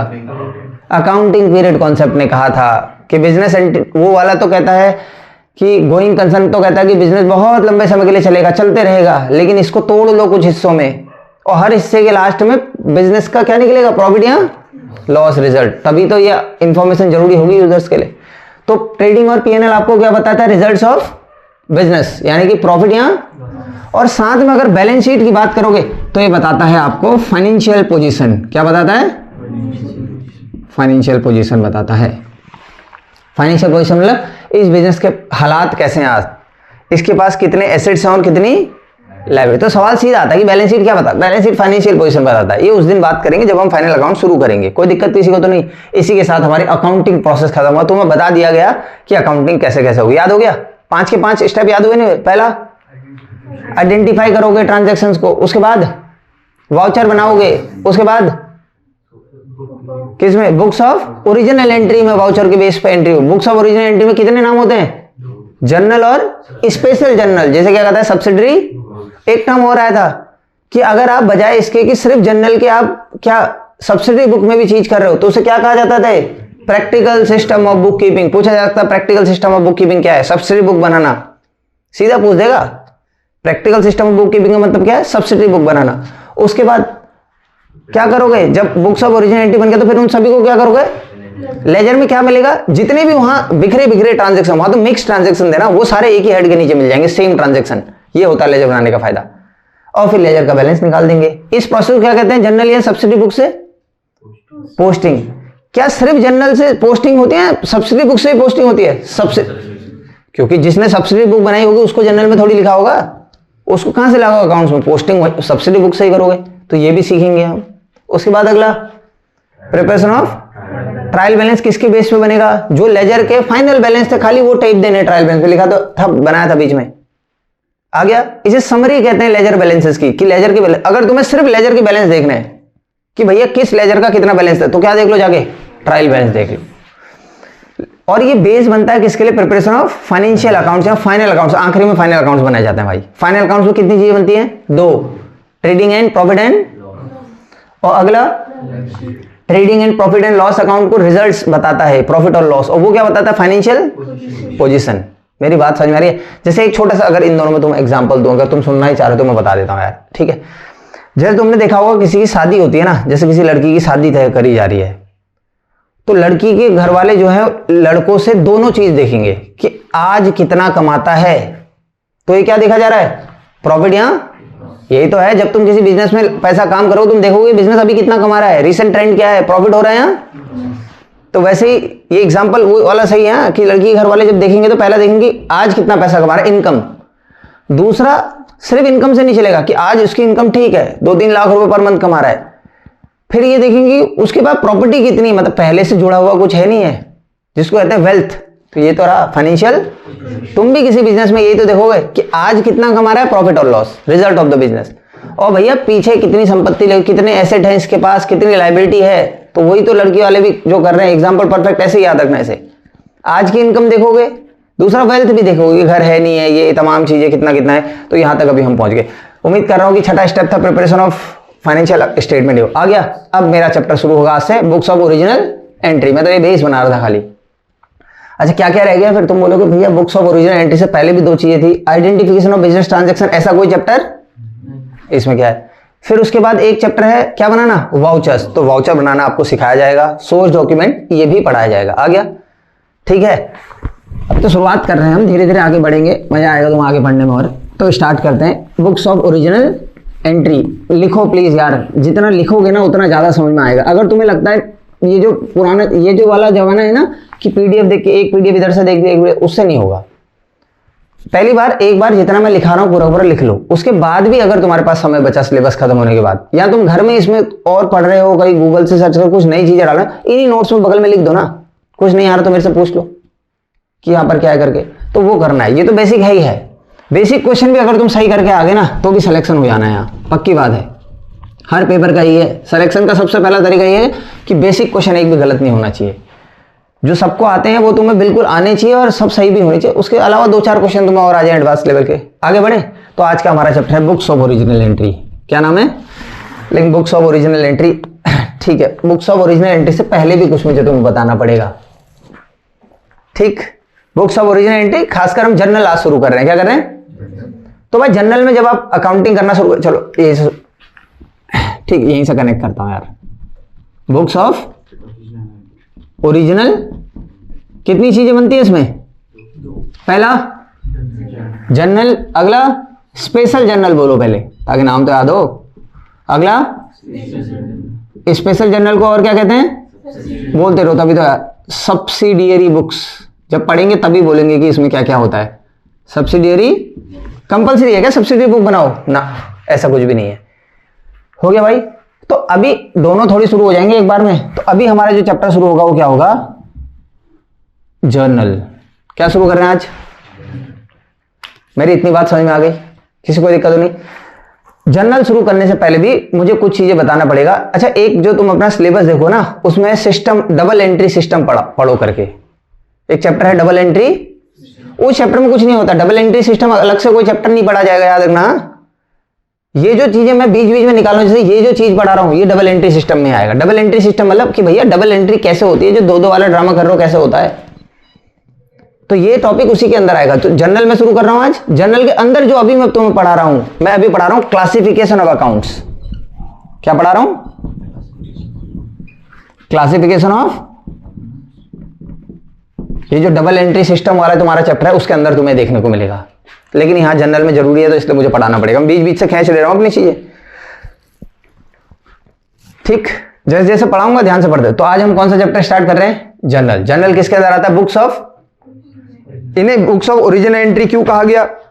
क्योंकि सबसे पहली बार रिकॉर्डिंग इन्हीं किताबों में हो रही है, यहीं से रिकॉर्डिंग की कहानी शुरू होती है। मेरी बात समझ में आई? कल के दिन तुम्हें बताऊंगा, एक छोटा सा टर्म तुम्हें बोल के छोड़ा, जब थ्योरी बताऊंगा। कोई कोई बोलता है बुक कीपिंग क्या है। जहां तक रिकॉर्डिंग हो रही होगी वहां तक बुक कीपिंग ही है बस। जहां से एनालिसिस होने लग जाएगी वहां से अकाउंटिंग आ जाएगी। मैं एक छोटा सा शब्द बोल के छोड़ दे रहा हूं अभी यहां पे, इसको लिख जरूर लेना कहीं पर नोट बना के बगल में, ठीक है ना। जब तुम इसे देखोगे लिख जरूर लेना। क्या कहा मैंने? जहां तक रिकॉर्डिंग होती रहेगी, recording of transactions is known as book keeping. सरल शब्दों में अगर बोलना है तो आ गया। जहां से रिकॉर्डिंग का काम कॉम्प्लेक्स एनालिसिस करने लग जाओगे, सिर्फ रिकॉर्ड नहीं करोगे, एनालिसिस करने लग जाओगे, रिजल्ट निकालोगे कुछ ना कुछ, वहां से क्या काम शुरू हो जाएगा? अकाउंटिंग। अकाउंटिंग एक थोड़ा सा बड़ा काम है, किससे? रिकॉर्डिंग से। आ गया भाई? मैंने कहा था ना कि आप इंफॉर्मेशन देते हो अपने यूजर्स को, तो खाली रिकॉर्ड करके इंफॉर्मेशन थोड़ी दी जाएगी, एनालिसिस करके रिकॉर्ड वो दी जाएगी। तो हम अकाउंटिंग की वजह से, तो अकाउंटिंग का काम थोड़ा सा कॉम्प्लेक्स है, किससे? Book keeping. बुक कीपिंग कोई भी कर सकता है। मेरे को एक मेडिकल स्टोर वाले ने रख लिया, मेडिकल स्टोर वाले ने कहा यार ऐसा है, हमारे काम होते हैं, हमें भी अपने अकाउंट बनाना होता है, तो मेरे अकाउंट बना दो। क्या मैं एनालिसिस करूंगा? सिर्फ रिकॉर्ड कर दूंगा चीजों को। क्या करा मैंने वहां? Book keeping. बुक कीपर हूं मैं। अकाउंटेंट अलग चीज होती है, वो एनालिसिस भी करता है। समझ आ गया? इसको लिख लेना। आगे बढ़ते हैं प्लीज। जनरल पढ़ रहे हैं। जनरल पढ़ने से आपको क्लासिफिकेशन ऑफ अकाउंट्स पढ़ना पड़ेगा। जब आप अकाउंट्स को क्लासिफाई करना सीखोगे तभी रूल सीखोगे, तभी जनरल तक पहुंचेंगे। आ गया? तो अकाउंट्स मेजरली दो हिस्सों में, यहां से भी बड़े सवाल पूछता था, अभी धीरे धीरे बताऊंगा। हाँ, अकाउंट दो हिस्सों से होते हैं। एक होते हैं पर्सनल अकाउंट्स। अब तुमने बहुतों ने पढ़ा भी होगा तो ठीक है, जिसने नहीं पढ़ा तो पर्सनल अकाउंट्स। और एक दूसरा अगर बांटोगे तो इम्पर्सनल अकाउंट्स। आ रहा है? कितने टाइप के अकाउंट्स होते हैं? दो, पर्सनल और, ठीक है। पर्सनल अकाउंट फिर आगे जाके दो तरीके का हो जाएगा, तीन तरीके का, सॉरी। आ गया? पहला नेचुरल पर्सनल अकाउंट, सब पढ़ना है भी हमने। Natural, artificial personal account, artificial personal account. एक होता है representative personal account, representative personal account. और जिन लोगों ने अकाउंटिंग पढ़ी भी है ना, जिसकी 11th की अकाउंट ठीक ठाक है, फाइनेंशियल अकाउंटिंग या बीकॉम में भी न्यूमेरिकल करें, फिर भी तुम्हें थ्योरी अगर पीछे से आ जाती है और कॉन्सेप्ट तगड़े हो जाते हैं। आ गया? दोनों ही जरूरी हैं, थ्योरी के साथ साथ न्यूमेरिकल भी जरूरी है कॉन्सेप्ट तगड़े करने के लिए, न्यूमेरिकल के साथ साथ थ्योरी भी। तो हम पढ़ें क्लासिफिकेशन ऑफ अकाउंट्स। ये डबल एंट्री सिस्टम जो लिखा है उसका टॉपिक है, ठीक। कितने टाइप के अकाउंट होते हैं? दो टाइप के। पहला, दूसरा। पर्सनल के कितने हिस्से हैं? नेचुरल पर्सन अकाउंट और रिप्रेजेंटेटिव पर्सन अकाउंट। उसके बाद अगर बात करोगे आप तो ये कौन है? Impersonal account. इसमें भी दो आते हैं। पहले आते हैं रियल अकाउंट। क्या आते हैं? दूसरे आते हैं आपके नॉमिनल अकाउंट्स। क्या आते हैं? रियल अकाउंट भी फर्दर दो टाइप के हैं, टेंजिबल रियल अकाउंट, टेंजिबल, और आगे है intangible real account. Intangible real, ये कहानी अभी हम आगे को पढ़ने वाले। समझ आ गया? वैसे कायदे से चैप्टर शुरू करा है, लेकिन जनरल तक पहुंचने के लिए फिर कुछ ना कुछ बेस बनाना पड़ेगा, और बेस यहां से शुरू होगा। आ गया भाई? क्लासिफिकेशन ऑफ अकाउंट पढ़ा जा रहा है, यहां से जम के सवाल पूछता था। देखो एक बात बता रहा हूं, अभी इससे पहले जो यूके ट्रिपल ने जस्ट पेपर कराया है उसमें ऐसे सवाल कम पूछे हैं जो मैं बात कर रहा हूं, लेकिन सवाल तो इसी में से पूछेगा। लेकिन इससे पहले के जो तमाम पेपर थे वहां से बहुत सारे सवाल पूछे गए। अभी बात करेंगे बीच में सवालों को। हाँ, सवाल करते रहेंगे। शनिवार के दिन हम शुरुआत में करेंगे सवाल ही सवाल, पीछे देखेंगे हमने जो पढ़ा है उसमें से क्या क्या कैसे कैसे क्वेश्चन आते हैं। तो जनरल ये पढ़ लिया आपने अकाउंट्स। अब मैं एक एक करके सारे के सारे अकाउंट्स को यहां समझाना शुरू करता हूं। तो सबसे पहले किससे बात करूंगा? पर्सनल अकाउंट से। फिर किसकी बात करूंगा? इम्पर्सनल अकाउंट्स की। ऐसे ही नोट्स बनाना, लिखते रहना और धीरे धीरे हम आगे को पूरा पूरा। ये देखो भैया, पर्सनल अकाउंट बात कर लेते हैं। सवाल कौन कौन से आता है? पर्सनल अकाउंट सुनना अच्छे से, बैठे रहना और सारी की सारी चीजें सुनते रहना कि पर्सनल अकाउंट्स क्या होते हैं। पर्सनल अकाउंट होते हैं अकाउंट्स ऑफ इंडिविजुअल्स। ये जरूरी है, इसको रट लेना। अकाउंट ऑफ, हम सब है ना, जैसे मेरा अकाउंट और आप सभी का अकाउंट, राम का अकाउंट, मोहन का अकाउंट, श्याम का अकाउंट, जितने भी तुम्हें लोग दिखते हैं, लोगों का अकाउंट होगा तो इसलिए पर्सनल अकाउंट में आएगा। अकाउंट ऑफ, नाम ही है पर्सनल, अकाउंट ऑफ पर्सन्स। तो पहला पर्सनल अकाउंट में किसका आ जाएगा? इंडिविजुअलों का अकाउंट यही आता है। किसी को दिक्कत तो नहीं? अभी बताऊंगा क्यों आता करके। कंपनी का भी यही आता है यार, कोई इंस्टीट्यूशन होगा उसका भी यही आएगा। मेरी बात आपको समझ में आ रही है? फर्म होगी उसका भी यही आएगा, एटसेट्रा। क्या लिखा देखो, ये तो याद करना पड़ा। अकाउंट ऑफ इंडिविजुअल, इंडिविजुअल हम सब जो भी नाम है। आ गया। नेक्स्ट यहां देखो, कंपनी रिलायंस इंडिया लिमिटेड। पूछेगा रिलायंस इंडिया लिमिटेड का अकाउंट क्या है? इंडिविजुअल, क्या सॉरी, पर्सनल अकाउंट। किसी फर्म की बात होगी, पार्टनरशिप फर्म ये वो, उसका भी क्या आएगा? पर्सनल अकाउंट ही आएगा। किसी इंस्टीट्यूशन की बात आएगी, इंस्टीट्यूशन तुम बोलोगे बैंक, स्कूल, ये तमाम। अभी बताऊंगा क्यों होता है, अपने नाम पे काम करते। पहले भी एक बार बताई थी, अभी बात होगी इस पे, अभी खाली बता रहा हूं। तो किस किस के अकाउंट्स को पर्सनल अकाउंट के अंदर आता है? याद करो तो अकाउंट ऑफ इंडिविजुअल्स, उसके बाद कंपनी ले आओ, उसके बाद फर्म ले आओ, उसके बाद इंस्टीट्यूशन ले आओ। इनके अकाउंटों को हम पर्सनल अकाउंट कहते हैं। क्या कहते हैं? ये पूछेगा, 4 ऑप्शन देके इनमें से बताओ पर्सनल अकाउंट कौन है और क्या क्या कैसा कैसा है। किसी को दिक्कत तो नहीं? अच्छा, इसमें कुछ एग्जांपल मैं आपको अब देना ही शुरू करूंगा। जैसे मैंने क्या कहा, किसका अकाउंट? राम का। फिर क्या कहा? अब 2 अकाउंट और लिख रहा हूं, यहां सवाल आ जाएगा। कैपिटल अकाउंट ऑफ प्रोप्राइटर, हमारे मालिक के प्रोप्राइटर, या drawings account of proprietor. Drawings account of proprietor, अभी थोड़ा सा बात करनी पड़ेगी, आपको इतना पता ही होगा ना। ये लोगो, जो पैसा मालिक ने लगाया उसे क्या कहेंगे? कैपिटल। जो मालिक अपने घर के खर्चे के लिए ले गया बिजनेस से, उसे क्या कहते हैं? ड्रॉइंग्स। ये तो सभी को पता है ना। जो मालिक बिजनेस से अपने घर के पर्सनल या प्राइवेट यूज के लिए निकाल के ले गया, बिजनेस के खर्चे के लिए लेगा, उसे कहते हैं ड्रॉइंग्स। अच्छा, एक बात बताओ, जैसे मेरा मालिक है, वो हमारे वहां पैसे लगा रहा है, तो मैं लिखूंगा नहीं राम के नाम, उसका नाम राम है तो राम के नाम पे पैसे लिखूंगा? तो राम एक इंसान का ही तो अकाउंट है नहीं इंडिविजुअल का अकाउंट। इसीलिए ये किसके अंदर आया? पर्सनल अकाउंट के अंदर। ड्रॉइंग, मालिक कुछ पैसा निकाल के ले जा रहा है तो किसके नाम पे? मालिक के नाम पे तो लिखना होगा उसे। तो ड्रॉइंग अकाउंट भी एक कैसा अकाउंट है? पर्सनल। पूछा जाता है पर्सनल है कौन सा है करके। और किस में से? इनमें से कौन से नियम से पर्सनल, ड्रॉइंग और कैपिटल? इंडिविजुअल ही तो है, इंसानी तो है। किसी को दिक्कत नहीं? एक बहुत जबरदस्त सवाल जिसके बारे में सवाल पूछता है, बैंक अकाउंट। स्टामा कर लेना, पहले सवाल पूछे गए कि बैंक अकाउंट कौन सा? बैंक इंस्टीट्यूशन है यार, अपने नाम पे चलता है बैंक भी। आ गया, जैसे एसबीआई अपने नाम पर ही तो काम करेगा, तो ये इंस्टीट्यूशन में सवाल पूछते हैं। अभी इसके बाद एक आएगा ना रियल अकाउंट। कौन सा अकाउंट आएगा? रियल अकाउंट कायदे से होता है अकाउंट ऑफ एसेट। उसमें क्या आएंगे? Land and building, real account. Plant and machinery, real account. Furniture, asset का अकाउंट होता है ना, तो यही मात खा जाते हैं हम। Cash, real account. बैंक आ गया, बैंक भी तो एसेट है, बैलेंस शीट में तो एसेट में दिखेगा और तुम लगा के आ जाओगे रियल अकाउंट, कहानी खत्म हो जाएगी। बैंक क्या है? इंस्टीट्यूशन है, इसीलिए यहां आ रहा है, याद रखना। लगता है एसेट है भी एसेट, कोई मना नहीं कर सकता कि एसेट नहीं है, लेकिन फिर भी रियल अकाउंट में क्लासिफाई नहीं करा जाएगा, इसको यहां रखा जाएगा। तो ये सवाल पूछा था, कोई दिक्कत तो नहीं? शुरू कर देते हैं। अच्छा, आप बोलोगे अकाउंट को बांटना क्यों सिखा रहे हो? जब अकाउंट को बांटना सिखाया जाएगा तभी तो इसका रूल। तो 3 गोल्डन रूल आपने पढ़े थे। जनरल करना शुरू कर रहे हैं ना आज हम, बुक्स ऑफ ओरिजिन एंट्री में जनरल पढ़ रहे हैं। तो पर्सनल अकाउंट का रूल ये आपको याद रखना पड़ेगा। Debit the receiver and credit the giver. बचपन में तुमने पढ़ा होगा, debit the receiver and credit the, नियम पढ़ लिए, पहले पहचानोगे तभी तो नियम लगाओगे, इसीलिए पढ़ाना पड़ रहा है। तो पर्सनल अकाउंट का रूल है debit the receiver, credit the. Personal account में किस किस का आता है? इंडिविजुअल, ऐसे पढ़ना, इंडिविजुअल, कंपनी, फिर लिखना फर्म, फिर लिखना। याद क्या क्या करना है इसमें? एग्जांपल में कौन कौन से एग्जांपल जरूरी है? एक तो कैपिटल, कैपिटल क्या हुआ? पर्सनल। पर्सनल के अंदर कौन सा हुआ इनमें से, ऊपर वालों में से? इंडिविजुअल। उसके बाद क्या है? ड्राइंग कौन सा हुआ? इंडिविजुअल। उसके बाद क्या हुआ? बैंक कौन सा हुआ? इंस्टीट्यूशन। बैंक कंपनी नहीं है, बैंक ने कोई कंपनी एक्ट के अंदर थोड़ी अपने आप को रजिस्टर कराया है, बैंक कोई पार्टनरशिप बिजनेस थोड़ी है, बैंक इंस्टीट्यूशन माना जाएगा। किसी स्कूल का अकाउंट इंस्टीट्यूशन माना जाएगा। मेरी इतनी बात आपको समझ में आ गई। अब मैं फिर से पर्सनल अकाउंट को क्लासिफाई आगे को करने वाला हूं, इसको मिटा लेता हूं और पर्सनल अकाउंट के 3 हिस्से मैंने तुम्हें बताए थे ना, उन तीनों के बारे में हम बात करेंगे। अच्छे से नोट बनाने हैं, आज तो काफी चीजें हैं इसमें हमारे पास, ठीक है ना, लिखने के लिए। तो यहां देखो, बात करता हूं पर्सनल अकाउंट्स की। पर्सनल अकाउंट कितने टाइप के होते हैं? 3 टाइप के होते हैं, बताए तुमने। पहला याद करो तो, नेचुरल, पर्सनल, आर्टिफिशियल।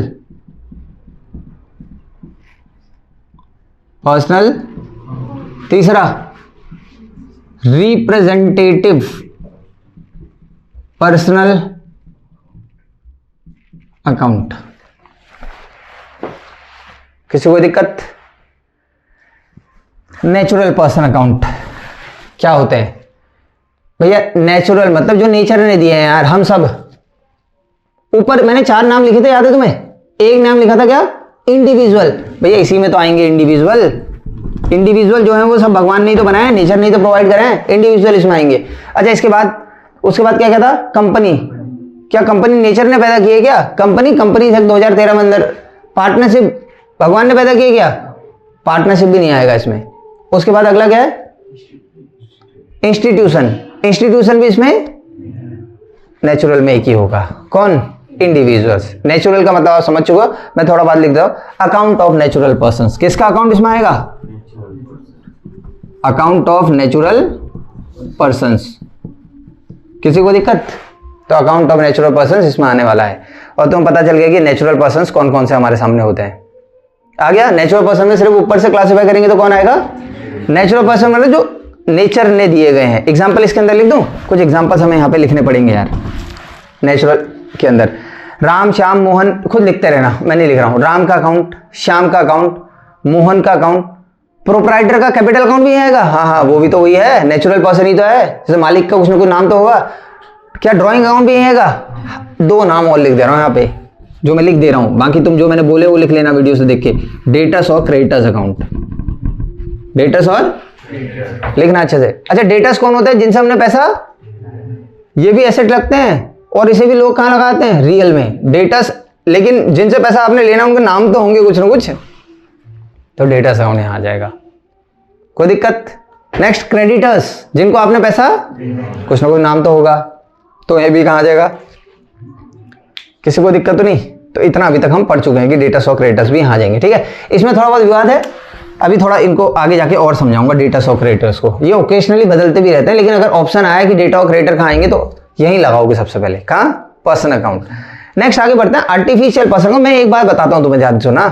ये क्या होता है? आर्टिफिशियल पर्सनल अकाउंट मतलब जिसे नेचर ने नहीं दिया है, जिनका कोई फिजिकल एग्जिस्टेंस, जैसे मैं हूं, हम तो भैया दिख रहे हैं ना फिजिकल एग्जिस्टेंस। तो एबीसी लिमिटेड कंपनी है, उसकी बिल्डिंग जरूर कहीं हो सकती है, लेकिन उसका कहीं तुम्हें फिजिकल अपीयरेंस नहीं दिखेगा। एबीसी लिमिटेड कहीं देखने को नहीं मिलेगा। तो ये आर्टिफिशियल बोल रहा है, these account do not have physical existence as human beings. These accounts do not have physical existence like humans. आ रहा है? लिखा था these accounts do not have physical existence like humans. इन अकाउंट्स का फिजिकल एग्जिस्टेंस नहीं होता human beings की तरह। जैसे कि मैंने बात करी, एक स्कूल है, कोई बैंक है, उसका वो इंफ्रास्ट्रक्चर खड़ा है जो तुम देख रहे हो, फिजिकल एग्जिस्टेंस कहीं थोड़ी हो। जैसे एसबीआई, तो कहीं एसबीआई घूम रहा है क्या मोहल्ले में? नहीं घूम रहा भैया, उसका कोई भी फिजिकल एग्जिस्टेंस नहीं है। अच्छा, मैं एक छोटा सा आपको बताऊं, आर्टिफिशियल पर्सनल अकाउंट किसे कहते हैं, सुनना जरा ध्यान से। पहले ही बताया था, जैसे मैं नेचुरल अकाउंट हूं, तो मैं लीगली क्या क्या कर सकता हूं? मैं अपने नाम पे जमीन खरीद सकता हूं कहीं, हाँ। मैं किसी के साथ ट्रांजैक्शन में आ सकता हूं, हाँ। कोई मेरे पे केस कर सकता है, हाँ। मैं किसी पे केस कर सकता हूं, हाँ। मैं अपने वहां किसी को नौकरी पे रख सकता हूं, हाँ रख सकता हूं। मैं तमाम काम अपने नाम पे कर सकता हूं। तो natural person, artificial person account का मतलब वही है कि जो नेचर ने पैदा नहीं करा, लेकिन उसकी जो लीगल वो है ना नेचर, वो हमारे बराबर, लीगली जो हम कर सकते हैं वो सब कुछ कर सकता है, बस उन नेचर ने पैदा नहीं किया। जैसे एक कंपनी है रिलायंस इंडिया लिमिटेड, मैं अपने नाम पे जमीन खरीद सकता हूं, रिलायंस अपने नाम पे जमीन खरीद सकती है, मालिक के नाम पे जमीन। मैं अपने नाम पे बैंक से लोन ले सकता हूं, रिलायंस अपने नाम पे बैंक से लोन ले सकता है। मैं अपने नाम पे किसी को नौकरी पे रख सकता हूं अपने वहां, वो अपने नाम पे अपने वहां नौकरी में रख सकता है, अपने खुद ही पैसा कमा रहा है। मैं खुद पैसा कमा रहा हूं, रिलायंस अपने नाम पे पैसा कमा रहा है। तो जो जो आप लीगली कर सकते हो ना, मैं किसी के ऊपर केस कर सकता हूं, कोई मेरे ऊपर, रिलायंस का भी सेम है, रिलायंस किसी के ऊपर केस कर सकता है, मालिक से कोई लेना देना। इसीलिए इन्हें आर्टिफिशियल कहा गया कि एज ए नेचुरल पर्सन ये सारे के सारे काम कर सकते हैं, इनका जो लीगल नेचर है हमारे बराबर है। लेकिन ये नेचर ने पैदा नहीं करे, ये लीगली पैदा हुए। जैसे कोई कंपनी है, रिलायंस इंडिया लिमिटेड कंपनी है, तो इसको कंपनीज एक्ट 2013 में जब हमने रजिस्टर कराया ना, तब इसकी उत्पत्ति हुई। कोई दिक्कत तो नहीं। तो ये किसकी बात कर रहा हूं मैं? Artificial personal account. क्या लिखा है सामने देखना जरा। These do not have physical existence like humans. पढ़ना पड़ेगा लंबा लंबा, इसमें कोई दिक्कत तो नहीं है, समझ आ गया। अच्छा कौन कौन आएंगे इसमें, एग्जाम्पल दे रहा हूं। क्या इसमें फर्म का अकाउंट आएगा? फर्म का अकाउंट नहीं आएगा। क्या इसमें कंपनी का अकाउंट भी आएगा? इंस्टीट्यूशन भी इसी में आएंगे? हाँ, इंस्टीट्यूशन भी तो इसी में आएंगे ना। इंस्टीट्यूशन का अकाउंट भी इसी में आया, क्योंकि artificial as an artificial person वो भी कुछ भी काम कर सकता है। याद रखना, कोई सवाल पूछता है बैंक, आपने ऊपर पढ़ा था कि बैंक पर्सनल अकाउंट में आता है, लेकिन पर्सनल में किनसे हेड में आता है? बैंक सब कुछ अपने नाम पे, एसबीआई सब कुछ इसके नाम पे कर रहा है, अपने नाम पे कर रहा है, मालिक के नाम पे थोड़ी कर रहा है। मालिक फालिक कोई नहीं होता उसका। आ गया।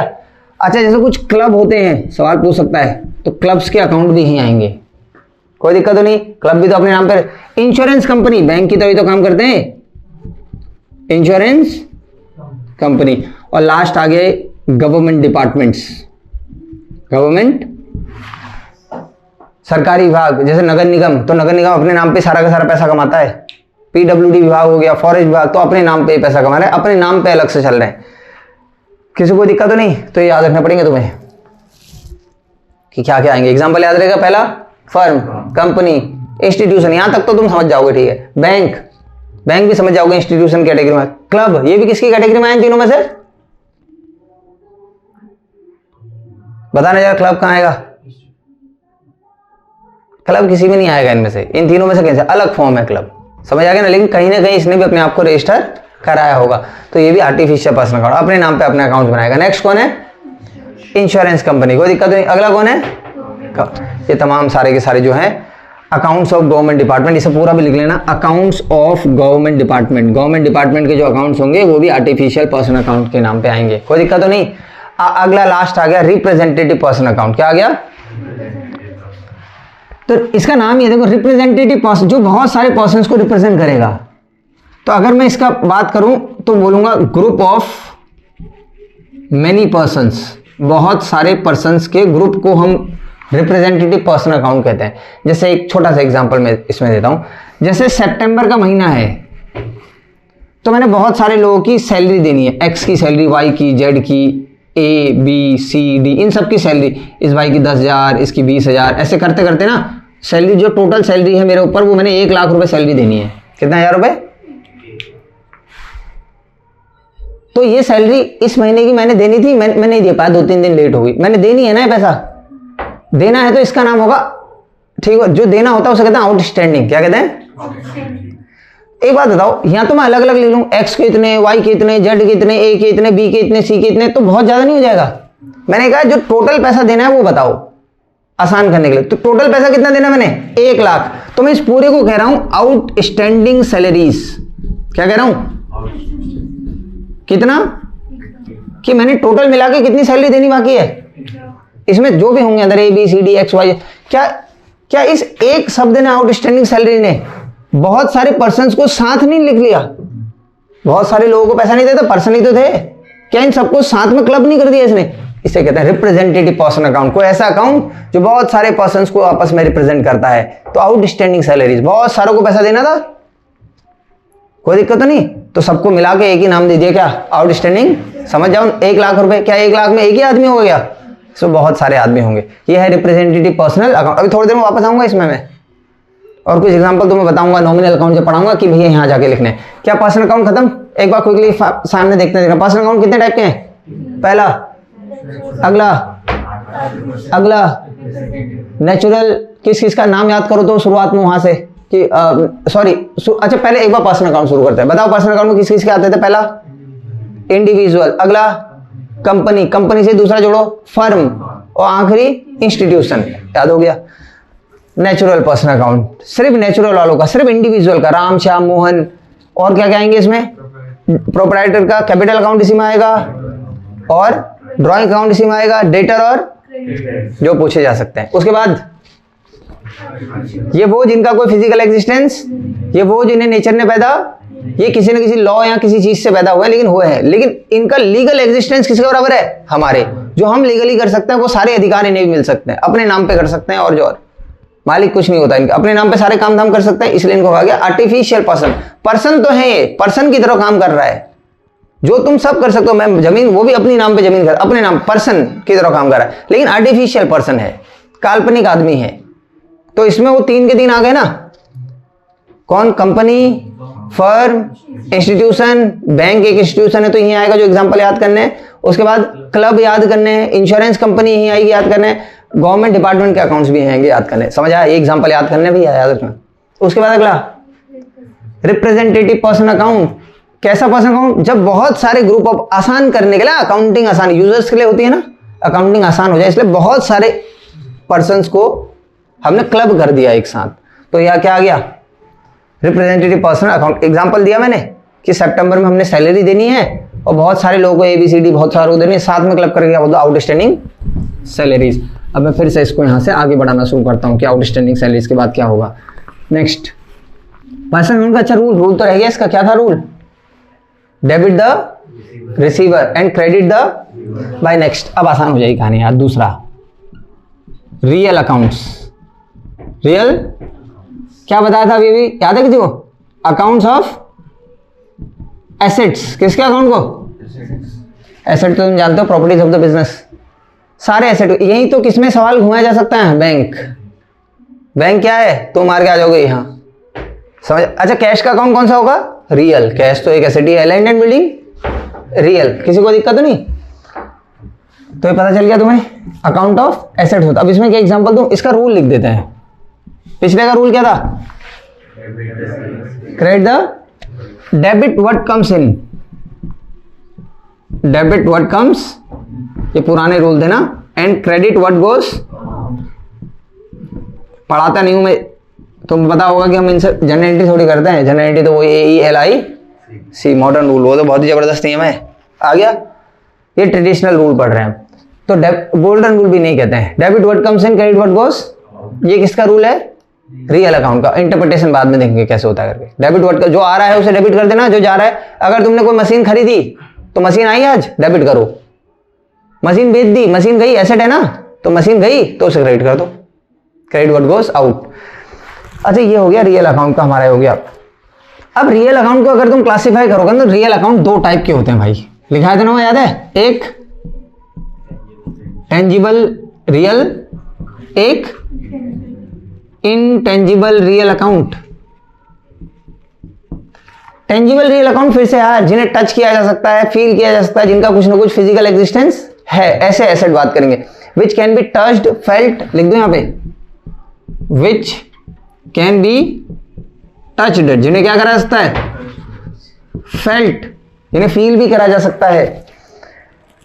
मेजर्ड, परचेज्ड, सोल्ड, जिन्हें नापा जा सकता है, परचेज करा जा सकता है, सोल्ड करा जा सकता है, एटसेट्रा। कोई दिक्कत? डेफिनेशन लिखने वाला पेपर नहीं है, लेकिन नोट्स बनाते समय डेफिनेशन जरूर लिख, कुछ तो समझ आए।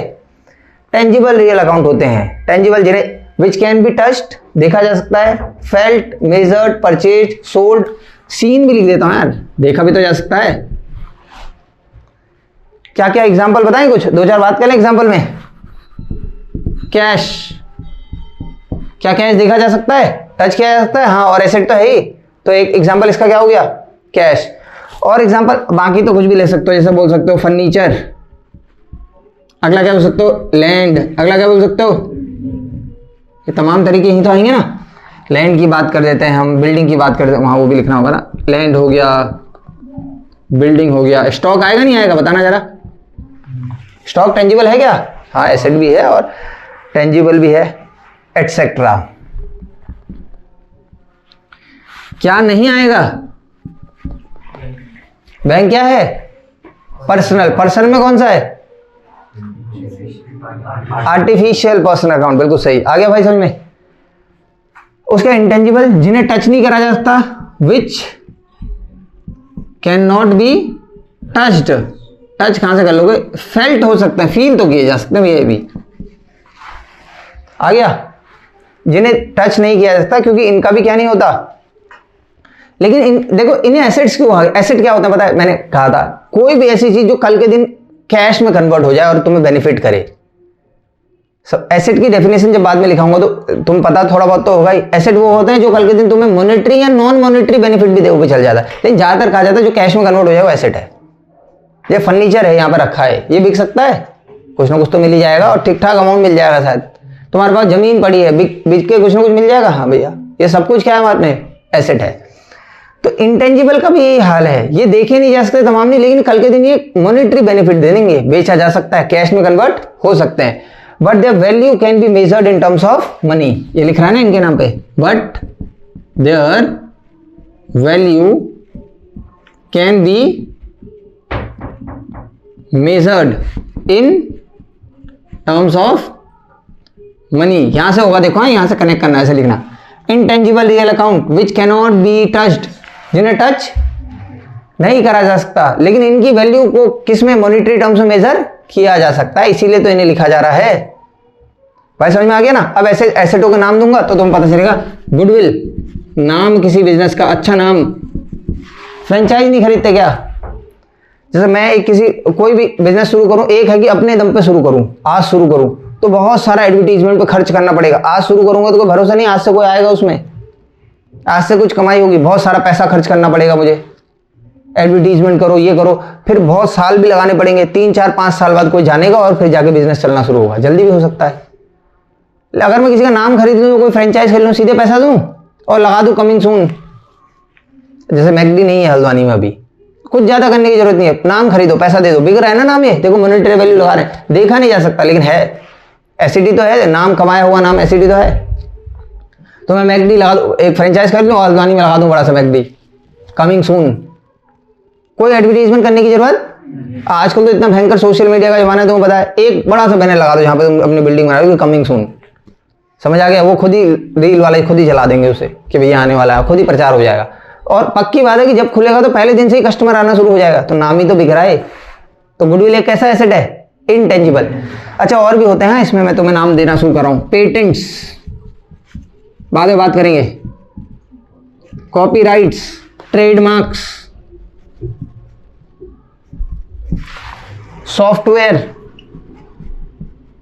सॉफ्टवेयर भी तो बिकते हैं, देखे जा सकते हैं क्या सॉफ्टवेयर? कहीं इंटेंजिबल होते हैं, टच किए जा सकते हैं सॉफ्टवेयर नहीं, लेकिन बिक रहे हैं भैया, वैल्यू है। अगर तुम्हारे पास कोई महंगा सॉफ्टवेयर, क्या उम्मीद कर रहा हूं कि इतनी चीजें तुम्हें समझ में आ गई होगी। आया?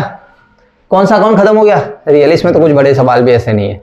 रियल अकाउंट का रूल है debit what comes in, credit what goes out. कितने टाइप के होते हैं? टेंजिबल और। अब तुम बोलना कि ये नहीं पढ़ा है कि एसेट, करंट एसेट, ठीक हो गया ना। उसके बाद बात करेंगे non current asset, fictitious asset क्या होता है, ये क्या होता है, वो अलग तरीका है। जब बेसिक टर्मिनोलॉजी पढ़ेंगे ना, एक बेसिक अकाउंटिंग टर्म करके आता है टर्मिनोलॉजी, उसमें पढ़ाया जाएगी एसेट कितने प्रकार के होते हैं, एसेट के क्लासिफिकेशन करो, लायबिलिटी करो, ये तमाम चीजें। यहाँ तो हम अभी जनरल पढ़ रहे हैं, तो रियल अकाउंट कोई दिक्कत किसी को? तो ठीक है भैया, रियल अकाउंट भी हमारा इतना इतना आ गया। अब अगला जो है, अगला आएगा आपका नॉमिनल अकाउंट। क्या आ जाएगा?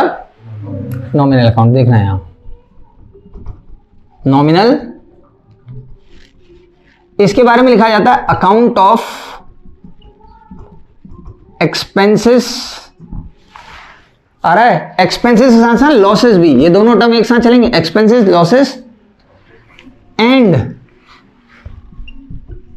इनकम और गेन। गेन बोल दो, प्रॉफिट बोल दो।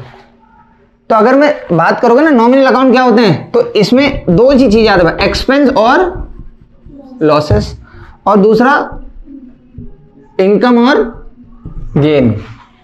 बस इन्हीं के अकाउंट को कहते हैं। आ गया? रूल पता है क्या है? नॉमिनल अकाउंट लिखा है ना, अकाउंट ऑफ एक्सपेंसेस या लॉसेस, एक्सपेंस और लॉसेस को साथ लेके चलो, इनकम और। मैंने बिल्कुल ऐसा नहीं कहा कि एक्सपेंस और लॉसेस एक होता है। मैं एग्जांपल एक छोटा सा दूं, समझ बनाने के लिए जरूरी है भाई।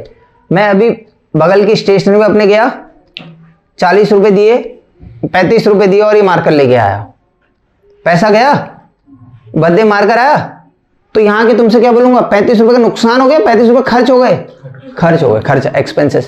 तुम्हारे घर वाले जाते हैं महीने का, जब हम सामान लाते हैं घर वाले तो जाते हैं घर आके बोलते हैं इस बार यार बहुत ज्यादा खर्चा हो गया दिवाली में, ऐसा कहते हैं कि इस बार बहुत बड़ा नुकसान हो गया।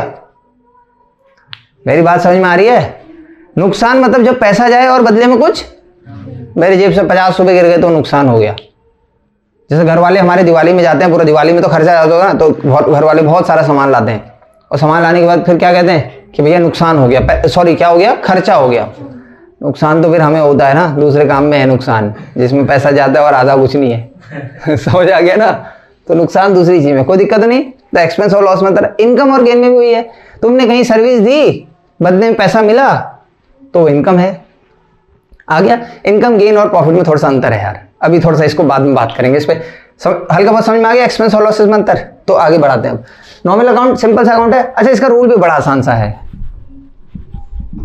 रूल बहुत सिंपल, सारे एक्सपेंसेस और लॉसेस को डेबिट कर दो बोलता है। Debit all expenses and losses, debit all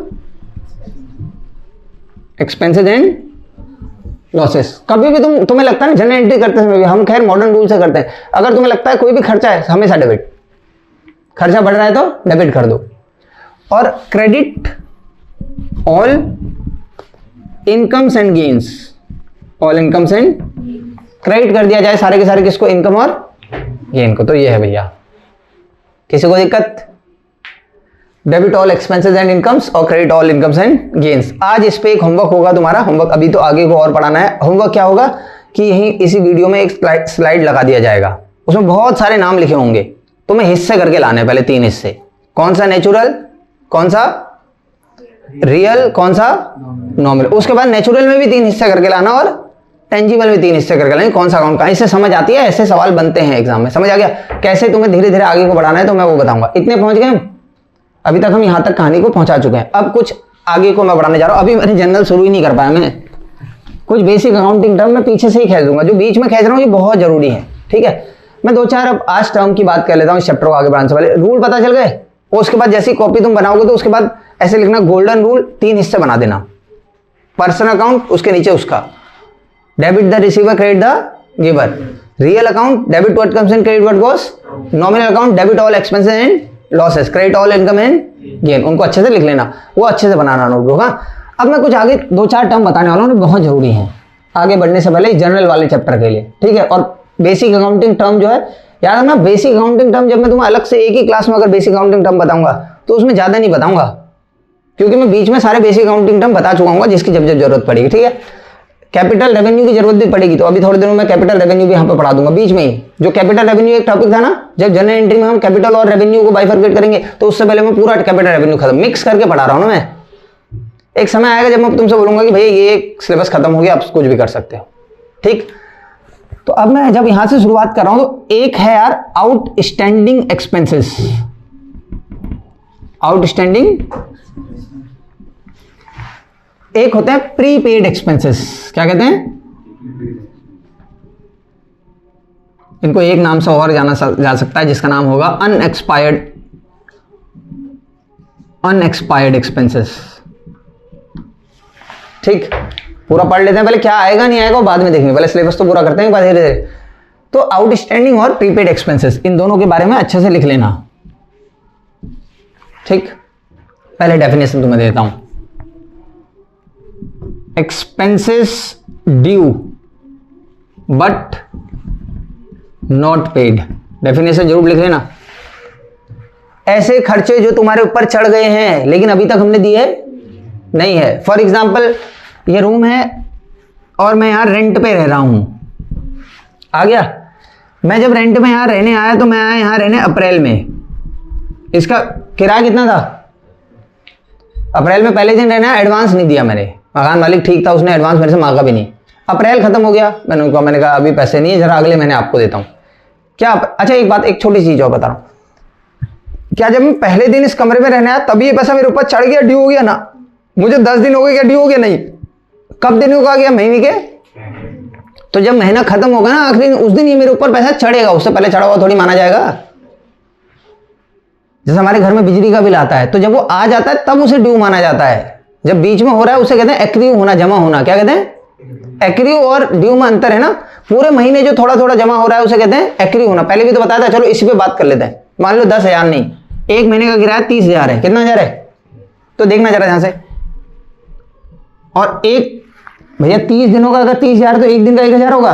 1 अप्रैल का किराया, 2 अप्रैल का किराया फिर से 1,000, 3 अप्रैल का फिर से हर दिन का 1,000 ही तो होगा, 4 अप्रैल का फिर से, 5 अप्रैल का फिर से 1,000। तो 5 दिन बाद कितना किराया हो गया?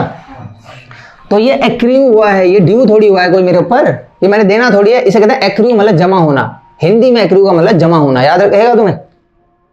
तो ये क्या हो रहा है? एक्रिव हो रहा है, जमा अलग, ड्यू अलग हुआ। ड्यू कब हो गए? आखिरी तारीख को, अप्रैल की आखिरी तारीख को। कितने रुपए मैंने देने हैं? अब सुनो, मैंने उससे कहा भैया अभी नहीं है पैसे यार, अगले महीने लेना। वो ठीक था, मकान मालिक मान गया, उसने कहा कोई दिक्कत। मैं आ गया भैया, फिर कितने हजार? मैंने कहा अभी भी नहीं है, फिर अगले महीने लो। फिर जून भी खत्म हो गया ऐसा करते करते। मैंने कहा जुलाई में तो पक्का दे दूंगा भैया। तो 3 महीने बाद मेरे ऊपर कितना पैसा चढ़ चुका है, और मैंने अभी तक दिया expenses due but not paid. ऐसे ही खर्च हो गया, याद रखना। ऐसे खर्चे जो आपके ऊपर चढ़ गए हैं लेकिन अभी आपने दिए नहीं है, ये होंगे आउटस्टैंडिंग एक्सपेंसेस। क्या कहा जाएगा? आउटस्टैंडिंग एक्सपेंसेस इन्हें कहा जाएगा। कोई दिक्कत तो नहीं किसी को? क्या कहा जाएगा? Outstanding expenses. अब सुनना जरा ध्यान से, ये हो गया आउटस्टैंडिंग एक्सपेंस आपके सामने, एक्सपेंसेस ड्यू बट नॉट। अच्छा, इसके लिए एक चीज और देखो, ऐसे इनका अनुमान ऐसे लगाना कि फ्यूचर में क्या होगा। फ्यूचर में ये हमें मिलेंगे, हमें देने हैं। तो देने हैं तो ये आपके ऊपर लायबिलिटी कहलाएंगे। कौन सी? क्या कहलाएंगे? और एक करंट लायबिलिटी होंगे यार। करंट लायबिलिटी वो होती है जो 1 साल के अंदर अंदर पे करनी पड़ती है। वो 1 साल के बाद थोड़ी दोगे पैसा। आ गया? तो एक नया टर्म आज आपने सीखा जिसका नाम है आउटस्टैंडिंग।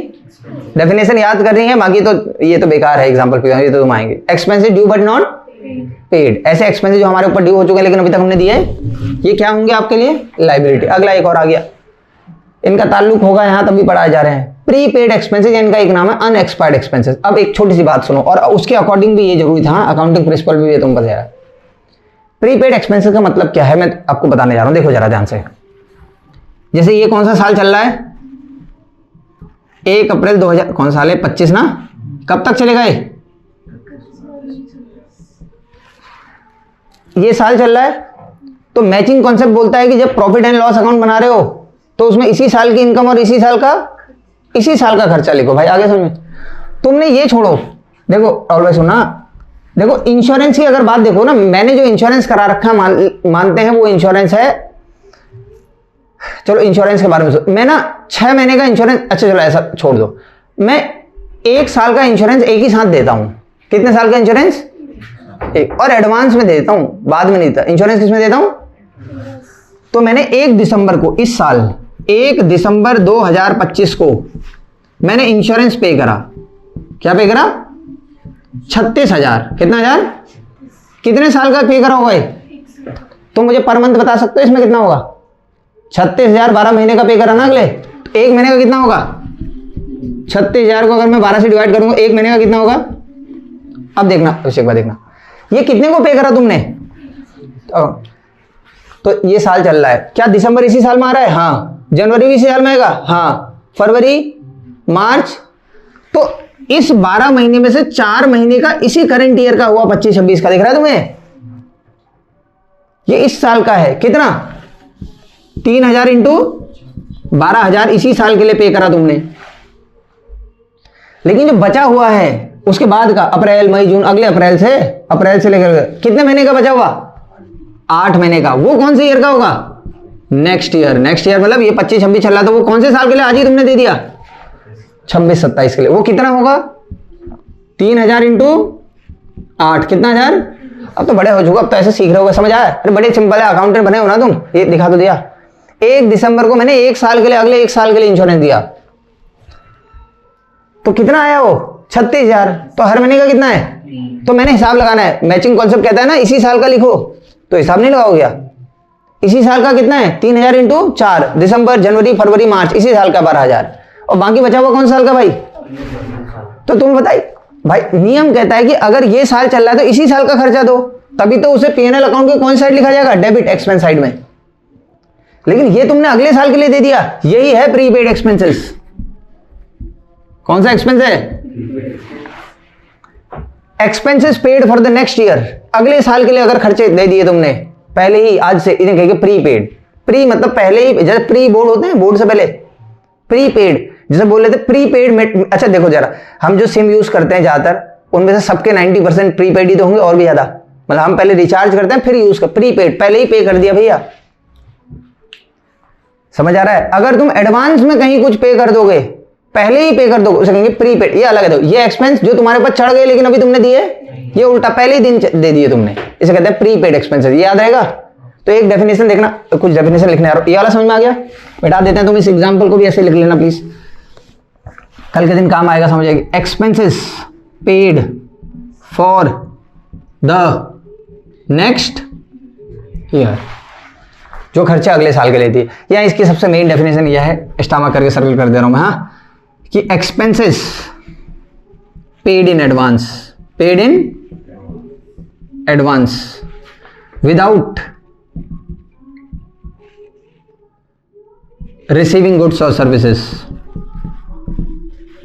गुड्स और, ये है मेन, ये इसको तो जरूर रट लेना। एक्सपेंसेस पेड इन, अगर आप एडवांस में ही पहले पैसा दे दोगे तो उसे कहेंगे प्रीपेड। जैसे मेरी बात सुनो, मैंने आज से जिम जाना शुरू, मैं 1 जनवरी को, चलो मान लो 1 जनवरी को मैंने जिम जाना शुरू करा, मैंने कहा पूरे साल जिम करूंगा। मैं चाहता हूं कि यार मैं जा नहीं पाता हूं जिम, 5-6 दिन जाता हूं फिर नहीं। मैं जिम वाले को गया 1 जनवरी 2026 को, मैंने कहा इधर आ भाई, उसको बुलाया, हाथ हाथ मिला, पहले उससे कहा हैप्पी न्यू ईयर भाई। फिर 3 साल के पैसे दे, मैं कहा ऐसा कर आज ही रख 3 साल की फीस, बहुत हो गया, भले तेरा जिम चले ना चले, तू मेरे से ऐसा कर, तभी तो जब तेरे को फीस दूंगा तभी तो रोज आऊंगा। कुछ लोग ऐसे भी करते हैं, भी दे दिए 3 साल के पैसे आज ही। क्या तुमने सर्विस ले ली वहां से? अभी ड्यू हो गए थे पैसे हमारे पर, एडवांस में पे कर दिया तुमने, एक्सपेंसेस पेड इन, पहले ही दे दिए तुमने, तो भैया प्रीपेड एक्सपेंस माने जाएंगे। अच्छा ऐसे देखो, तो अब क्या एसेट लायबिलिटी क्या है वो देखना पड़ेगा। कल के दिन क्या होगा, कुछ मिलेगा या देना है? देने की जरूरत नहीं है, क्या मिलेगा? यहाँ तो गुड्स मिलेगा, यहाँ जिम वाले केस में क्या मिलेगी? सर्विस। 3 साल तक अब जिम से सर्विस मिलती रहेगी, जाना है। ये जो हम जियो का रिचार्ज कराते हैं प्रीपेड, या जिसका भी एयरटेल है, जो भी नेटवर्क में होता है, वो भी क्या होता है? प्रीपेड। उसमें भी कल के दिन पैसा देते हो पहले, फिर 3 महीने का रिचार्ज करा, 3 महीने तक सर्विस मिलेगी, मिलने वाला है। तो इसलिए क्या होते हैं, क्या होते हैं? और कौन सा एसेट? ये भी कौन सा एसेट होंगे कायदे से? Current asset. अच्छा चलो इस पे बात छोड़ देते हैं, इसको थोड़ा करंट एसेट आज तक मैंने तुम्हें समझाया नहीं है ना, चल कल क्लासिफिकेशन कर दूंगा एसेट्स का भी, वो जरूरी है। तो इसे क्या माना जाएगा? आपका एसेट्स। और करंट एसेट ही है, अगर तुम जानना चाह रहे हो, रटना ही चाह रहे हो, तो प्रीपेड एक्सपेंस करंट एसेट है, मान लो अभी के लिए, बात समझा दूंगा, कोई दिक्कत नहीं भैया। ये दिखानी कितने टाइप के एक्सपेंस पड़े? एक क्या कहते हैं आउटस्टैंडिंग एक्सपेंस को? Expenses due but not liability है। प्रीपेड एक्सपेंसेस पेड इन, जो पहले ही दे दिए। एक और नाम, इसका एक और नाम क्यों रखा गया अनएक्सपायर्ड एक्सपेंसेस? देखो जैसे मैंने आज जियो का रिचार्ज कराया 3 महीने के लिए, तो क्या इसकी गुड्स एंड सर्विस मिल गई? मिलने वाली है ना। तो अभी मतलब ये जो जैसे मैं एक 10 रुपए दिए और 10 रुपए देके कुरकुरे का पैकेट ला गया, तो ये खर्चा एक्सपायर हो चुका, पैसे दिए सामान तो मिल गया है। लेकिन जो मैंने जियो का रिचार्ज 3 महीने का दिया, पैसा तो चले गया, लेकिन अभी पूरी गुड्स एंड सर्विस अनएक्सपायर्ड। अभी ये अनएक्सपायर्ड है, मतलब पैसा तो जा चुका है लेकिन अभी सर्विस और गुड्स बाकी है, अनएक्सपायर्ड। इसकी वैलिडिटी अभी कैसी है? अनएक्सपायर्ड। अभी मिलेगा, कुछ ना कुछ मिलते रहेगा, जब पूरा मिल जाएगा तभी एक्सपायर्ड हो। इसलिए इसका नाम एक और क्या है? Unexpired expenses. आगे बढ़े इन दोनों के बाद, नेक्स्ट इसके बाद भी आगे को बढ़ना स्टार्ट करते हैं। इसके बाद जो अगले बात करोगे आप 3 और 4, ठीक है। एक है अक्रूड इनकम, अक्रूड, इसके साथ साथ इसे आउटस्टैंडिंग इनकम भी कहते हैं, हाँ, आउटस्टैंडिंग इनकम। और इसके साथ साथ जो दूसरा आएगा हमारा, वो आएगा अनअर्न्ड इनकम, अनअर्न्ड इनकम। तो देखो जरा क्या है अक्रूड इनकम या आउटस्टैंडिंग इनकम, लिख रहा हूं यहां पे, इनकम अर्न्ड, कमा ली, बट नॉट, समझो तो जरा यार, income earned but not received. जैसे मैं हूं, अब एग्जांपल लिखूं क्या, ठीक हो गया ना? मैं कहीं जॉब करने जा रहा हूं, नहीं मेरी नौकरी लगी, पहला महीना गया पूरा, मैंने पैसे कमा लिए। अच्छा अर्न भी पहले दिन जाते ही थोड़ी होंगे, 1 महीना काम करना पड़ेगा। अर्न हो गए 20,000 रुपये मेरी सैलरी थी, उसने कहा अभी नहीं पैसा, अगले महीने देंगे हम। कमा लिया लेकिन अभी मिला 2 महीने हो गए, उसने कहा अभी भी नहीं है भैया, फिर अगले महीने देंगे, 3 महीने की एक साथ देते हैं हमारे वहां।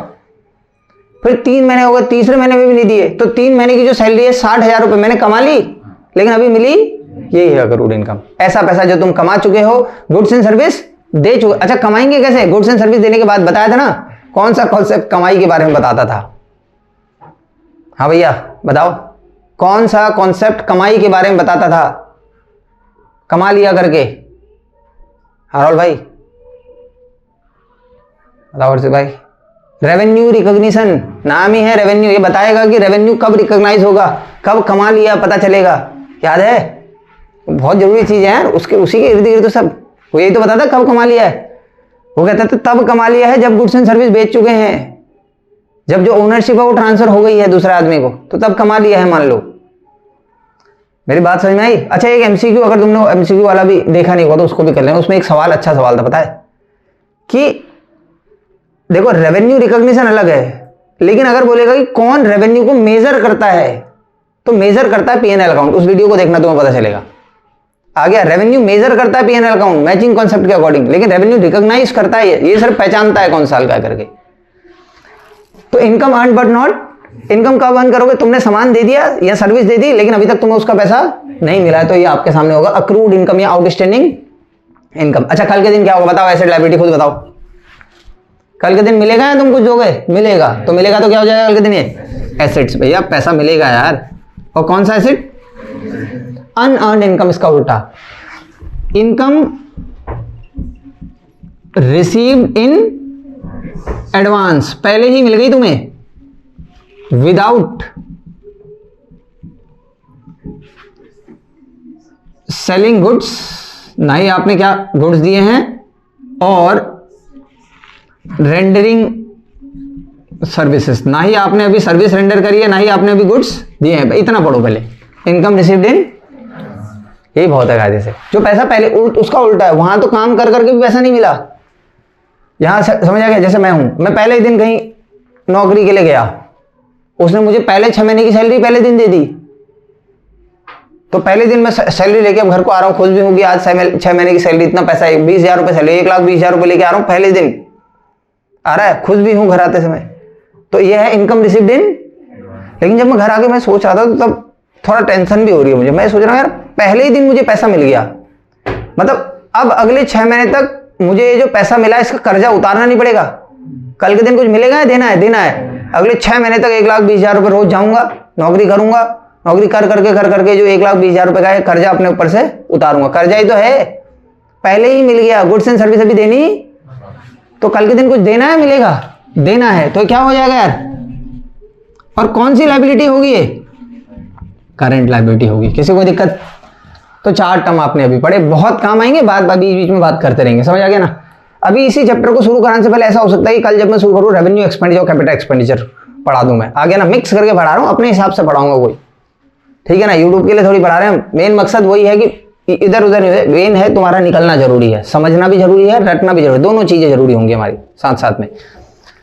तो क्या पढ़ा? अच्छा चारों के नाम बताओ। तो आउटस्टैंडिंग एक्सपेंसेस, पहले expenses due but not paid, आगे कहानी तुम समझाओगे। अगला प्रीपेड, एक्सपेंसेस पेड इन, एक और नाम उसका अनएक्सपायर्ड, क्योंकि अभी गुड्स एंड सर्विस मिलने बाकी है। अगला इनकम अर्न बट नॉट, अगला unearned income, income received in advance. अब एक छोटी सी बात मैं आपको बता रहा हूं, फिर वापस आके एक बार बताता मैंने, उन बातों को कर ले। देखो नॉमिनल अकाउंट पे एक बार फिर से आ जाते हैं, जरूरी है। नॉमिनल कितने टाइप के होते हैं? एक तरफ एक्सपेंसेस या लॉसेस इसी में आते हैं, दूसरे इनकम और गेन। और याद रखना इनकम में गेन में तो अंतर है, गेन और प्रॉफिट में भी अंतर है, ये बेसिक अकाउंटिंग टर्म में बताऊंगा तुम्हें। गेन और प्रॉफिट भी अभी बवाल है, इनमें भी अलग। आ गया? तो ये नॉमिनल अकाउंट मैंने आपके सामने दोनों के दोनों रख दिए। अब एक बात थोड़ा ध्यान सुनना, अगर किसी नॉमिनल अकाउंट वाले के आगे प्रीफिक्स या पीछे सफिक्स लगेगा, जैसे सैलरीज, तो सैलरी खर्चा नहीं हम देते हैं बार बार, अगर इसके आगे लग दिया आउटस्टैंडिंग तो इसे कहेंगे प्रीफिक्स है। क्या है? या आपने सैलरीज के आगे लगा दिया प्रीपेड सैलरीज, तो ये प्रीफिक्स हैं, इसके आगे प्रीफिक्स करे गए। आ गया? या रेंट है जैसे, समझ आ गया ना। इसके आगे को तुम कुछ लगा दो, जैसे मैं लिख दो अनअर्न्ड, ये लो, इसे कहते हैं सफिक्स, जो बाद में लगाया जाता है। या तुमने ऐसे लिख दिया रेंट अक्रूड, ये प्रीफिक्स। और अगर किसी नॉमिनल अकाउंट के आगे प्रीफिक्स या पीछे सफिक्स जोड़ दिया जाए, नोट बना के लिख लेना, तो वो पर्सनल अकाउंट बन जाता है। तो क्या बन जाता है? तो आउटस्टैंडिंग सैलरी क्या है? पर्सनल अकाउंट, वहां लिख लेना पर्सनल में आ रहा है। और पर्सनल में पता है कौन सा? Representative personal account. कौन सा account? Representative personal account, personal. Note बना के लिखना, क्या लिखो नोट बना के? अगर किसी नॉमिनल अकाउंट के आगे प्रीफिक्स या उसके पीछे, तो वो किस में कन्वर्ट हो जाएगा? क्योंकि देखो ना, सैलरी मतलब जो पैसा देना है, आउटस्टैंडिंग सैलरी मतलब बहुत सारे लोगों को जो सैलरी देनी है एक साथ जोड़ के लिख दी। इसीलिए वहां जो नॉमिनल अकाउंट था, वहां अब आपको जाके 4 एग्जाम्पल लिखने हैं। अपने नोट्स में पीछे जाना, नोट्स जब बनाओगे ना, तो नोट्स में पीछे जाके नॉमिनल अकाउंट के नीचे जगह है, मैंने वहां नहीं पढ़ाया क्योंकि सही नहीं हो पाता ना फिर। उसके आगे 4 एग्जाम्पल और लिख देना। अभी जो 4 पढ़े, बताओ तो क्या क्या पढ़े थे इससे पहले? आउटस्टैंडिंग एक्सपेंसेस, कुछ भी बोल दो, नाम लिख देना, आउटस्टैंडिंग रेंट लिख देना, चलो आ रहा है। और दूसरे कौन से? प्रीपेड, अगला बोल देना प्रीपेड सैलरीज लिख दो, कोई दिक्कत थोड़ी है। अगला क्या था? अक्रूड, अक्रूड कमीशन लिख दो, लो मेरी बात समझ में आ रही है। और आखिरी क्या था? अनअर्न्ड, अनअर्न्ड कमीशन भी लिख दो। आया? ये 4 के 4 क्या है? Artificial personal account. कोई दिक्कत तो नहीं? समझ आ गया?